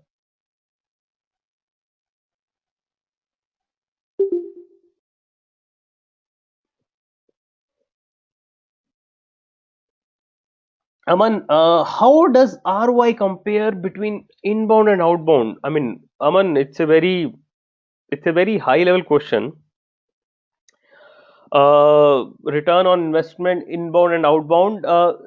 First of all, I mean, there are some statistics which I can share, but I'll have to see some. I may not have ready statistics, but from a ROE standpoint, inbound gives you any day better ROI compared to outbound, and this has been proven for a very simple reason. There are certain scenarios, right? Uh, Many companies in which are digitally native also, Amazon, Flipkart, right? They are digitally native companies and they are digital companies, but they are still using the power of outbound TV to create large scale awareness, right? For them, they think their ROI comes from large scale awareness, and they are also at the same time investing in inbound components. So if you look at Flipkart is also coming up with lots of stories. So they have PR articles and lots of articles where so from a pure ROI standpoint, it depends upon the use case. There is no single yes or no answer to it, and you have to use independent kind of use case in a very. I mean, you have to assess the use case before coming to the ROI calculation. So there is no. I mean, I would say the straight answer to your question. Yes, I mean, we need big budget for outbound. Maybe established companies can invest. Absolutely. So there is a saying. There is a saying called, if you have big brains, then budgets, you should go for inbound. If you have more budgets than brains, then you should go for outbound. All right.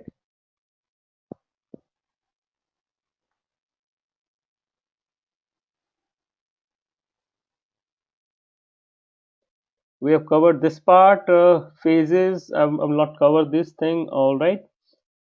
And let me now give you few examples, guys. And so this is example coming from Balsamic. Balsamic is a company which is into wireframes. They build wireframes for the websites. They looked at the traffic sources and they identified the search is contributing 48.82% traffic, and which is a big number. And within search, they identified organic searches are contributing 98% to the overall search traffic. What is Balsamic doing differently in this case?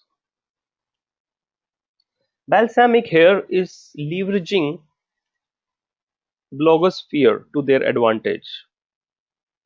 Okay, how does it work, guys? They are launching a new tool called Balsamic Mockup, and they are reaching out to the bloggers in their industry, asking them, guys, we are launching a new tool and which you would be interested to write about, and these are the cool features. Here is the trial you may want to go through. Now, in every industry, there are leading bloggers. The bloggers are the people who have large following. They know their industry well. They know they have a large reader base, and they are opinion leaders. And sometimes, what companies do is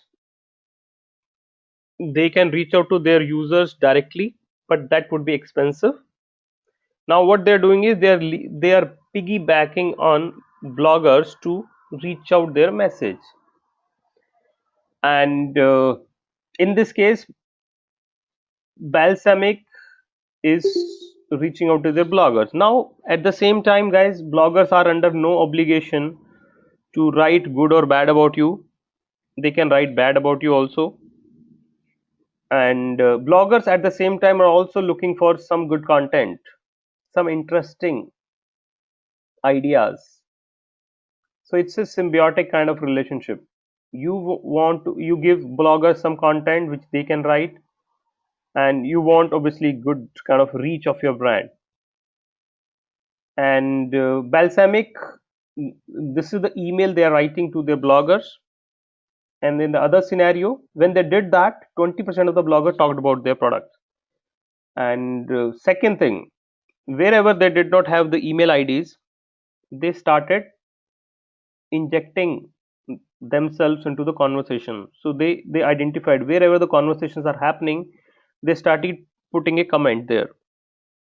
Thanks, Andre, for the nice blog post. Okay, we feel wireframes are essential part, and here is a balsamic mockup. Here's the platform we think you might be interested in. So the idea is to make bloggers talk about you, and bloggers will talk if there is something interesting or innovative about your product. Yeah, so that's also one way through which you can increase the reach of your brand through bloggers. And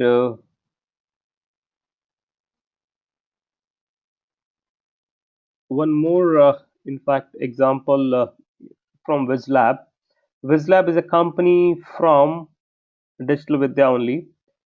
And here I have this question for you guys, and I want you to listen to my question very carefully. Tell me, this pie chart talks about the traffic to the WizLab website. Can I come to a conclusion just by looking at this pie chart that search is the most important channel for my business? Can I come to a conclusion?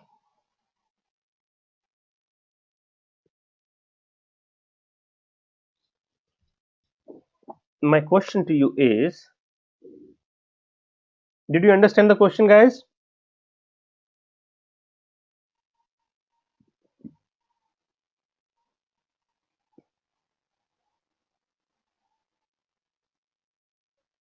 Just by looking at this pie chart, can I come to a conclusion that search is the most important channel? Searches, Saurav, you said searches are most important. Not really. We don't know how, why did this someone search for the company at the first place? No, no, no, no. So from search, I know 66% people are visiting my website from search channel.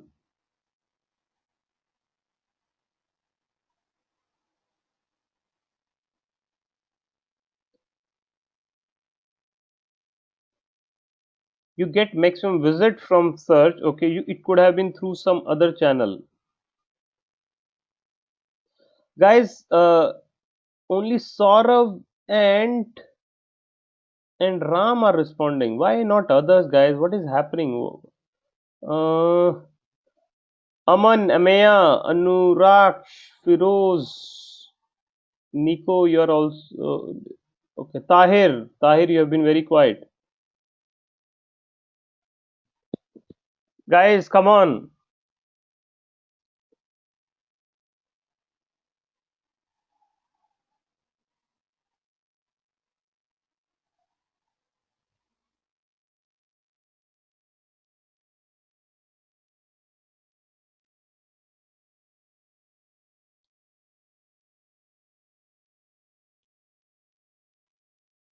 Aman, you are saying search is very important, whether paid or organic.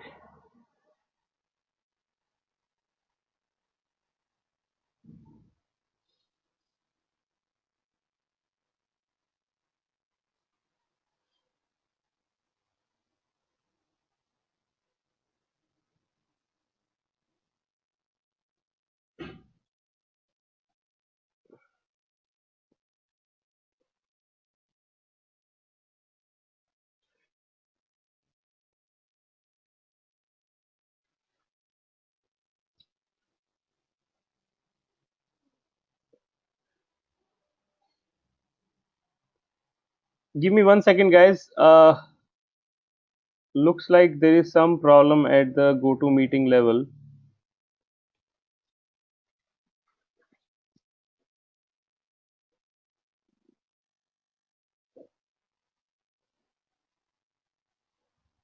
No, no, no, no. Can you hear me now?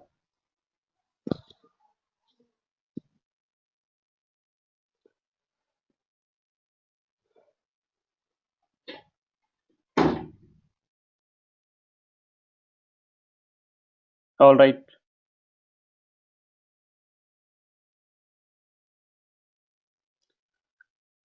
Guys, let's look at this funnel.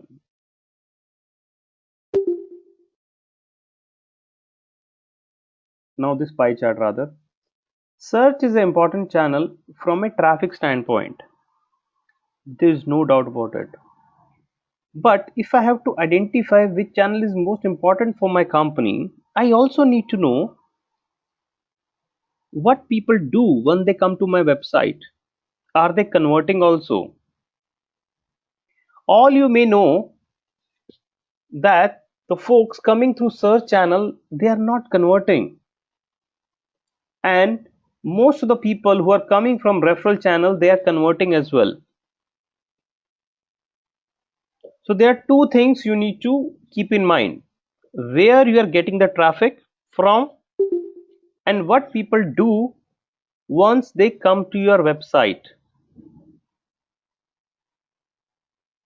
So you also need to have a conversion pie chart to come to a conclusion. So you can only come to a conclusion which channel is the most important by looking at conversion matrices also. So in this case, Wizlab realized that search, most of the traffic coming from search was not relevant enough. They were coming, they were not registering. But while referral channel was the most important from a conversion standpoint.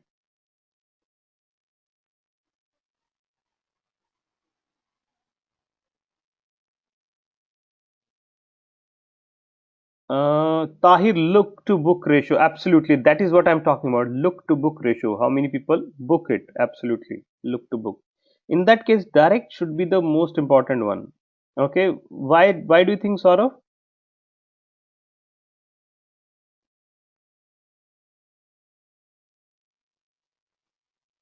The people who are entering the URL directly, okay, the name.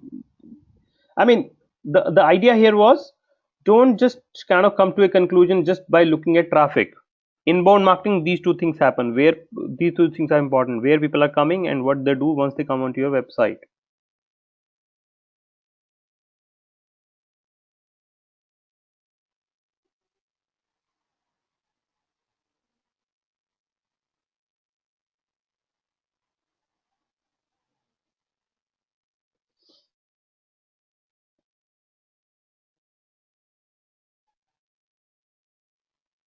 Not always, sort of. Not always. Some people sometimes come to your traffic, come to a website which are not qualified, irrelevant traffic as well. All right. Now, what we are going to do is we'll be looking at lots of other examples as well from a engagement magnet standpoint. That's the last topic of my session, engagement magnet.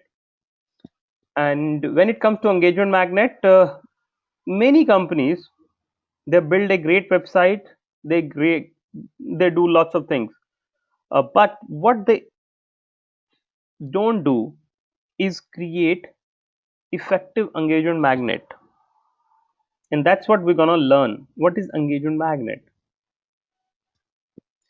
So what is engagement magnet?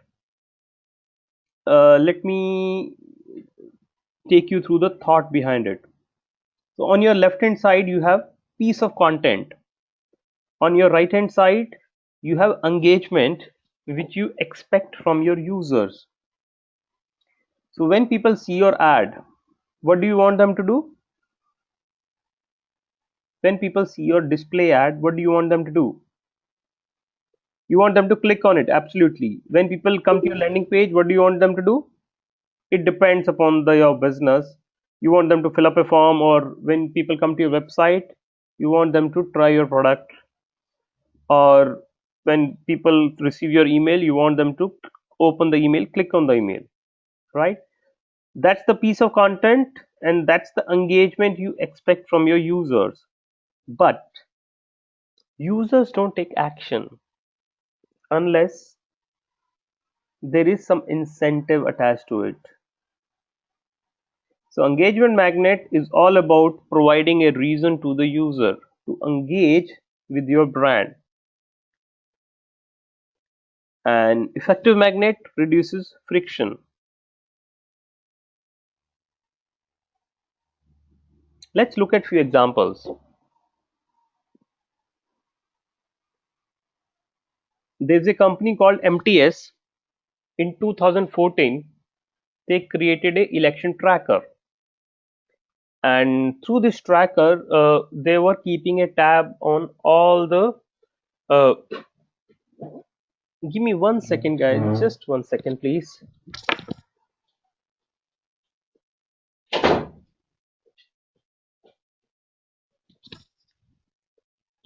And through this election tracker, they were keeping a tab on what's happening in the election, which party is leading, which party is trailing, and what's the positive sentiment attached to each party. So they came up with this portal. Yeah? And through this portal, since it was very, I would say, the very timely, very relevant, and very contextual for that particular time, they got a lot of mileage out of it. So many people talked good about it. They shared this particular the interesting piece on the social media channels, and they got lots of PR coverage as well because of this particular initiative. And I have one more example from EMC Square. So EMC Square is a company which is a B2B company. They are into data storage space. At one point of time, they were launching 41 new products. Now, B2B companies, guys, let me tell you, they are boring because there is limited scope of innovation and creativity. While B2C companies as a whole, they are very, there is scope for innovation. So Coca-Cola, their Axe deodorant, their Pepsi, your Colgate, they can come up with interesting concept. While B2B companies, it's more of a rational decision making, right? And they now that's where the how do you make your communication viral? How do you ensure your users read about you? See, your content people will not read if it is not interesting. If it is informative, yes, and obviously it has to be interesting as well to bring out that viral factor. Now, now imagine if you are a marketing head of EMC Square and you are launching 41 new products. How would you ensure your users talk about it? What is the thing you will do, guys?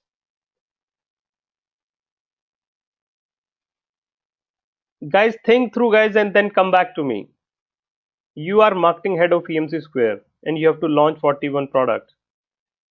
And you want to ensure bloggers, users, they talk about it. I am looking for one creative idea. See, most of the time in your marketing communication, you have one creative element around which all your communication revolves. But that's a pivot.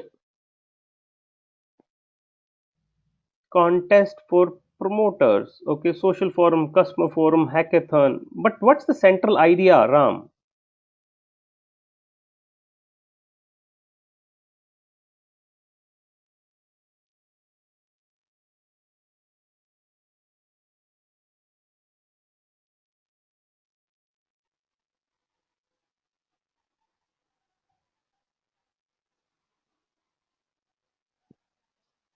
I can give you one analogy here.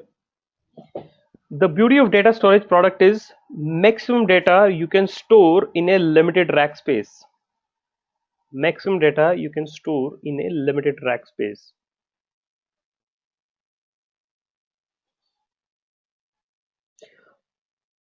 And you know what they did? They did this campaign, and their challenge was to how to engage users blogger in a storage industry. They took a Mini Cooper van. It was mix of outbound and inbound. They took a Mini Cooper van and they got 27 people accommodated in this car. A car which can usually accommodate only 5 people. And what was the analogy here? Maximum data, minimum storage. And it was a record breaking campaign, and they got lots of kind of coverage over multiple channels. Bloggers talked about them, views, and lots of other aspects, right? And so let's look at few more examples of engagement magnet. Security challenges companies come up with to engage their users, right? And webinars is also one of the medium of engagement magnet. And then you have other engagement magnets. So when you come to digital vidya, you have social media guides. You can attend free webinar which happens every week, and registrations for different uh, lessons, video lessons. So you can download. And marketing Sherpa newsletter is their engagement magnet. And HubSpot, as I told you, it's an inbound marketing company. They practice what they preach. They say inbound marketing is good, so they are practicing all they are preaching. So you'll find lots of templates, case studies, booklet, good content on their website. And then you have product trials. So companies nowadays give product trials for a limited duration, which is engagement magnet. Consulting, free consulting, limited free day consulting, 1 or 2 days free consulting nowadays. Contest also falls under engagement magnet. And what e-commerce companies are doing? In their case, discounts are the engagement magnets. Free shipping policy, cash on delivery, these are engagement magnets.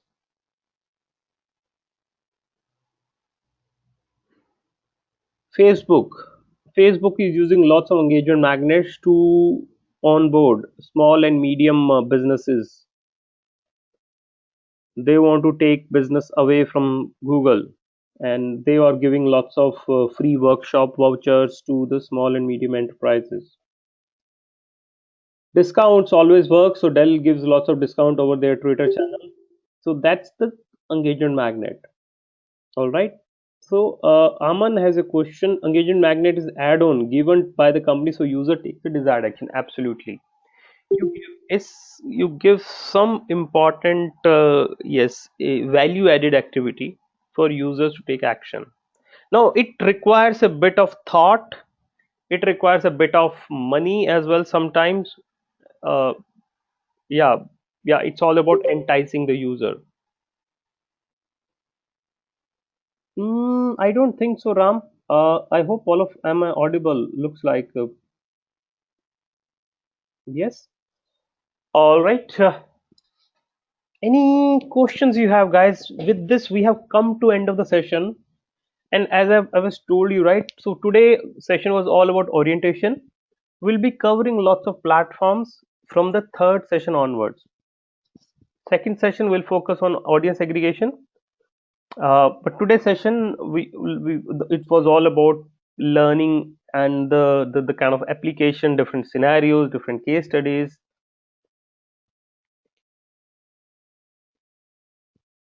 So let's all of us summarize, guys. What is that we have learned so far, guys? Do you mind sharing your inputs. What is that you have learned today?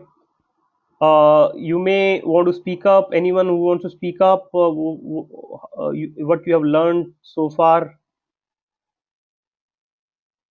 Let's just summarize.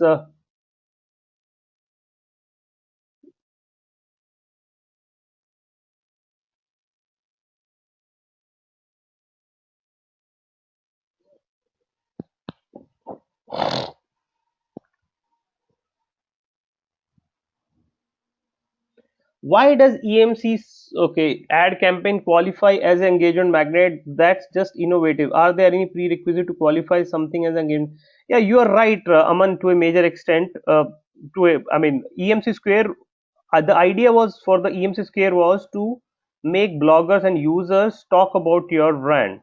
So it was a creative kind of thing. It was an innovative element. But yeah, you're right. In a way, that would not fall under engagement magnet if you look at the proper definition. But you're right. So, are there any prerequisite for qualify something as an engagement magnet?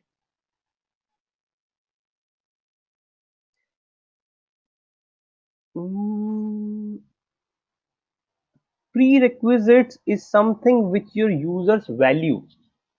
Prerequisites is something which is relevant. Some people, when they come onto your website, what is that they are looking for? Can you provide some kind of trailer, right? It's nothing but a trailer of your movie. So trailer is an engagement magnet for a movie. Similarly, when people are coming to your website, what is that you can provide them in the form of newsletter or free consulting? I'll give you example from car servicing companies. Nowadays, what do? They say, guys, get your car assessed free of cost, because they know inevitably they will find some fault with your car and you are bound to get your car serviced by them. Yeah, so it has to be relevant in the context and which user should value. Discounts.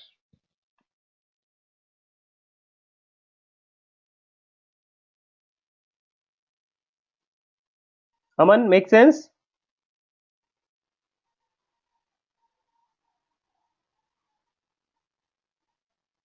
Or you're still not convinced?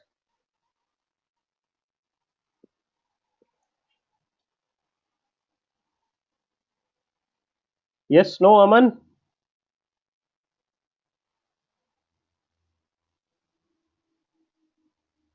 What do you mean by transactional in nature? Or do you want to speak up rather? Let's I'll unmute you from my side.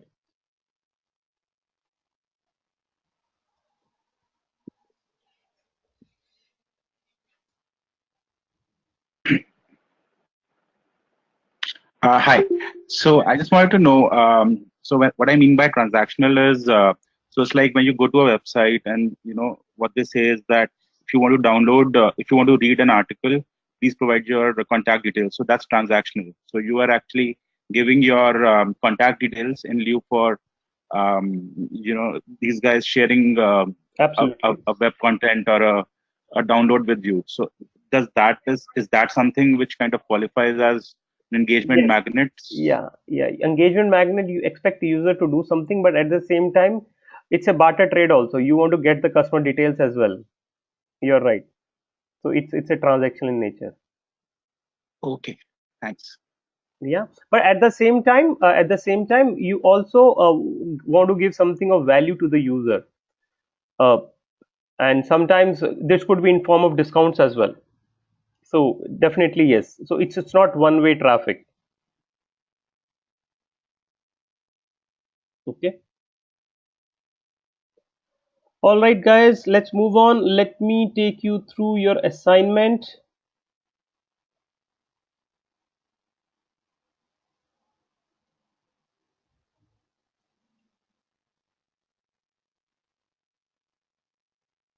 Your assignment is all about not quiz. Will not attempt quiz now.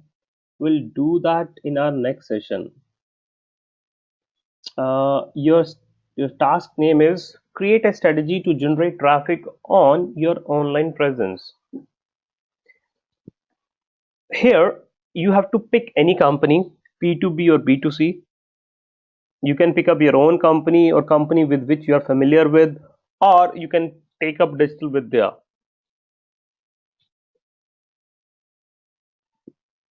You are not, as a part of your assignment, you are not implementing anything, you are just strategizing.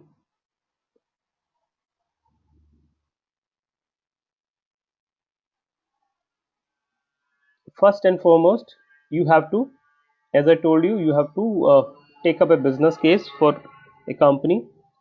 And the second step would be, for that particular company, you have to identify what could be the potential source of traffic for that company. Now the source can be multiple. Source can be Facebook, it can be Twitter, it can be Google, it can be, there are many other websites. So you list down all the sources, then you list down all the mediums. There is a difference between source and medium. I'll give you one more analogy here. If you have a water tank tap in your house, where is the water coming from? Water tank. So water tank is the source, and the pipe through which water is coming, that's called medium. Similarly, Google is the source of traffic, but the medium could be SEO or SEM.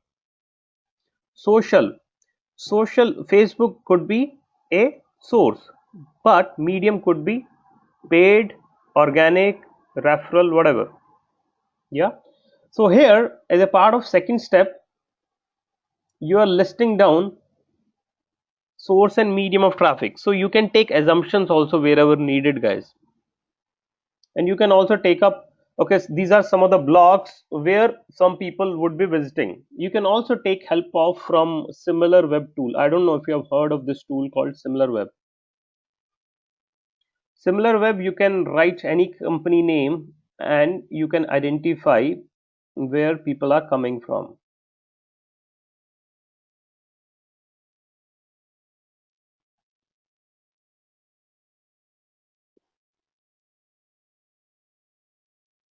Let's say you write and real time you can, it gives you statistics and reports, and you can spy on your competitors as well.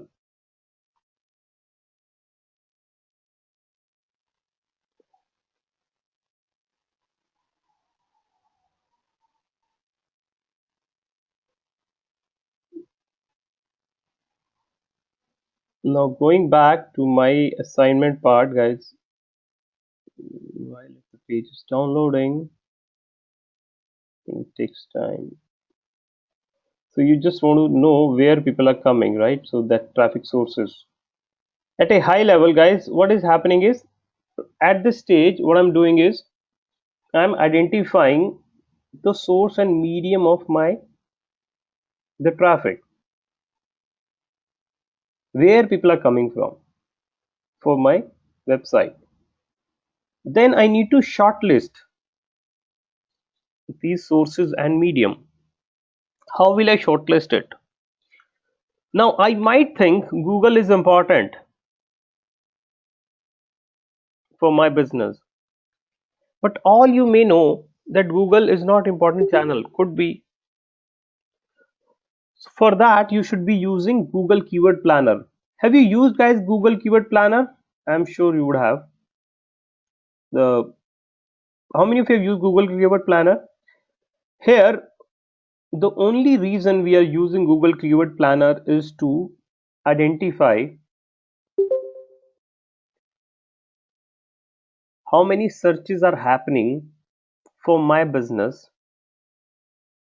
on Google.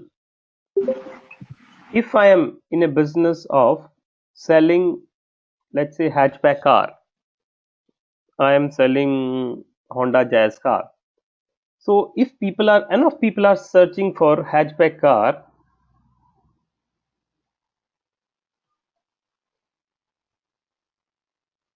then I would treat Google as an important channel. I would treat Google as a potential source. As a marketer, I should know where my audience is. If enough of my audience is on Google, oh, then I can think about, oh, definitely it makes sense. So as you can see, there are enough searches are happening for hatchback on Google. Oh, then I'll say, oh yes, Google makes sense. Google has enough searches happening for my related product or service. Similarly, I'm shortlisting people at this stage where I can bring people to my website later on. Then I can also think about Facebook also, guys. How does it work in Facebook? I'll give you example, simple example. Let's say you are opening a gym in New Delhi. You want to know whether Facebook as a channel makes sense for your business, whether you should be promoting it or you should be creating a page on Facebook or not. So you will go to Facebook, you will give a audience definition. I'll just show you guys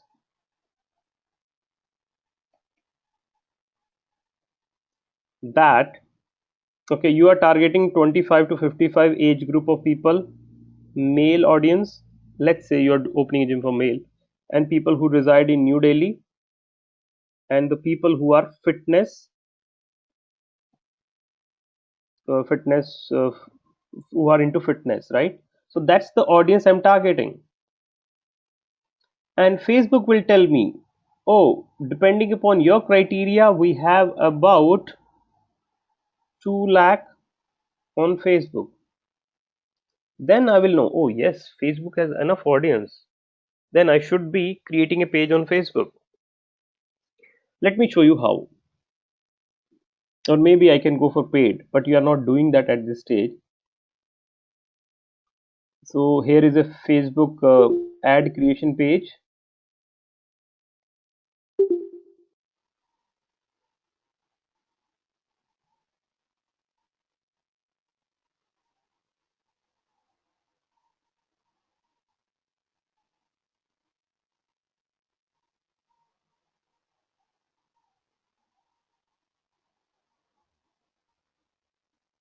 It is taking time. It should not.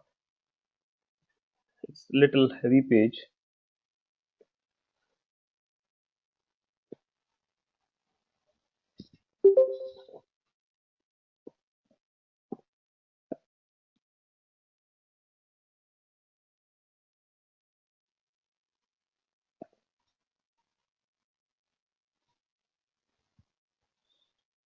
All right.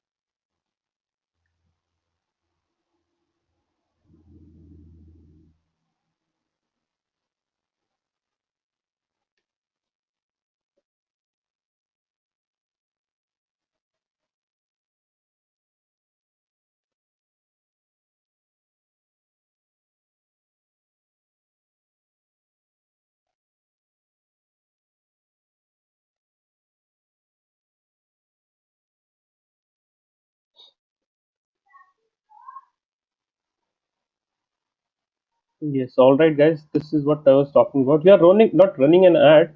We are just checking how many folks are there on Facebook for your criteria. Um, yes.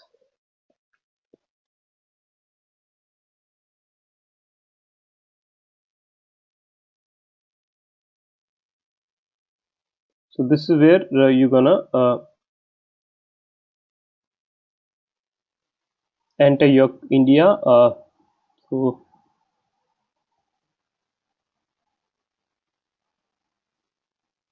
India is a country.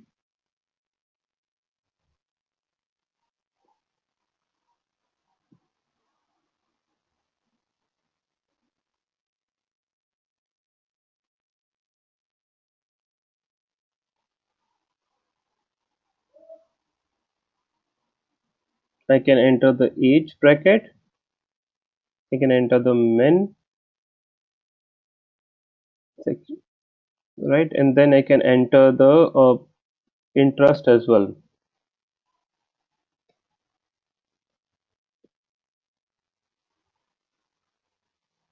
So based upon my criteria, Facebook will have this many audience.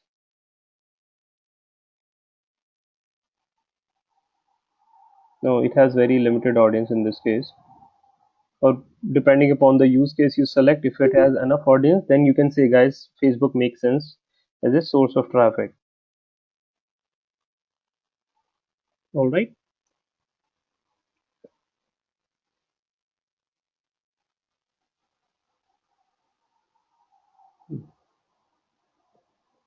Any questions you have, guys, so far?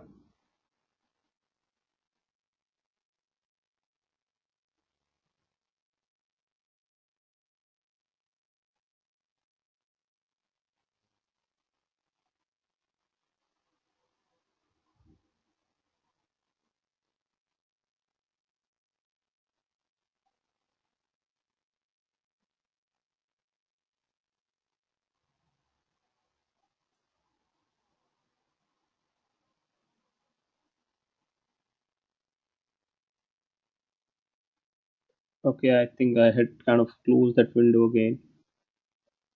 Now that you have shortlisted them based upon the popularity, as I told you, you use the Google Keyword Planner, Facebook platform, and similarly, you can use similar web also. Now that you have shortlisted, move to the next part.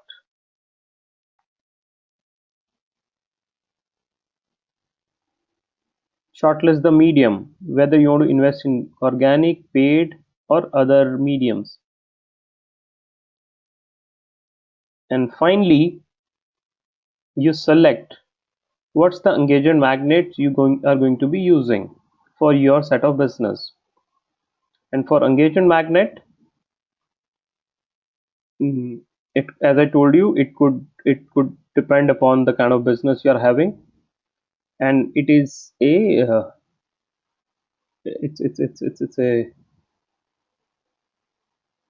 a call to action which you provide to the users, and in fact, it is much more than call to action. And that's pretty much your assignment is all about. Your assignment has 5 steps: picking up a business, identifying the traffic sources and mediums, shortlisting them, and then identifying the engagement magnet for your business. Any questions you have, guys?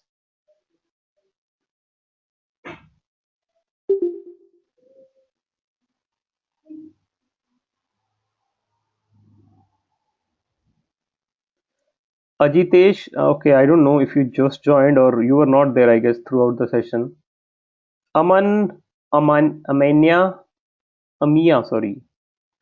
Anuraksh, Arunaksh, Firoz, Kritika, I guess you were also not there. Nico, Ram, Saurav, Tahir.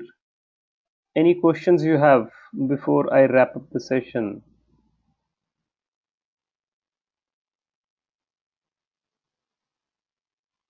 All good, guys. Others who have any questions, so I want each one of you to say either yes or no.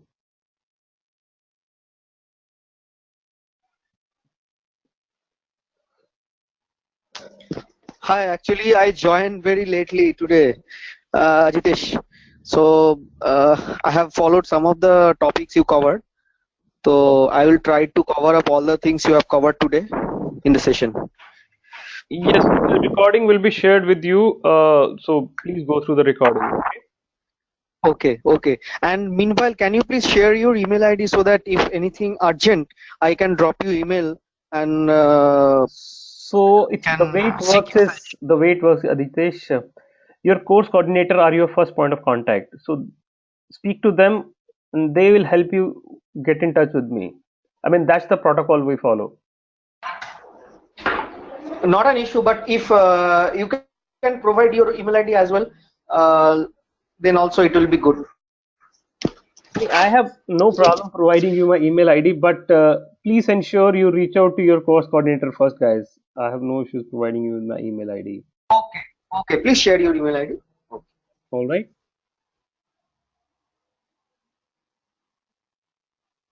Do we complete the assignment before next week's session? Yes, you should be completing your assignment by next Wednesday, by coming Wednesday, in fact. And here is a feedback link, guys. Please provide your feedback and please confirm after you have provided the feedback. Guys, I've pasted a feedback link. Provide your feedback. Today we covered, I'll just summarize what is inbound marketing and what's the role of content in inbound marketing, what are the channels of inbound marketing, how inbound marketing differs from outbound marketing, what are the stages of inbound marketing, how a B2B company is IT company does inbound marketing. We also covered the assessment sheet, the kind of question you should be asking. We also covered engagement magnet as a part of inbound marketing. We also covered how to identify sources and medium of traffic for inbound marketing.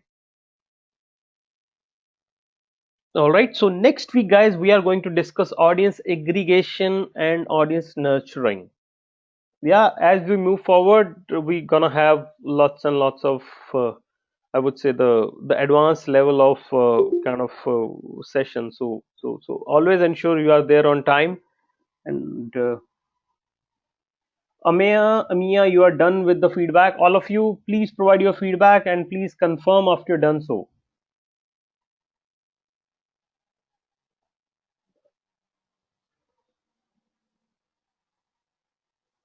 Tam, thank you. You provided feedback.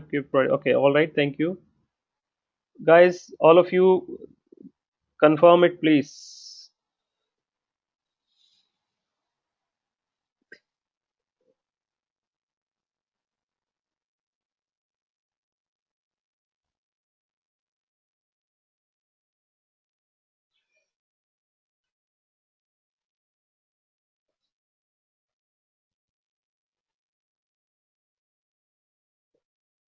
All right. If you're done with your feedback, okay. Thank you. Thanks a lot. Let's meet next week, guys. Have a great week ahead. All right. Bye.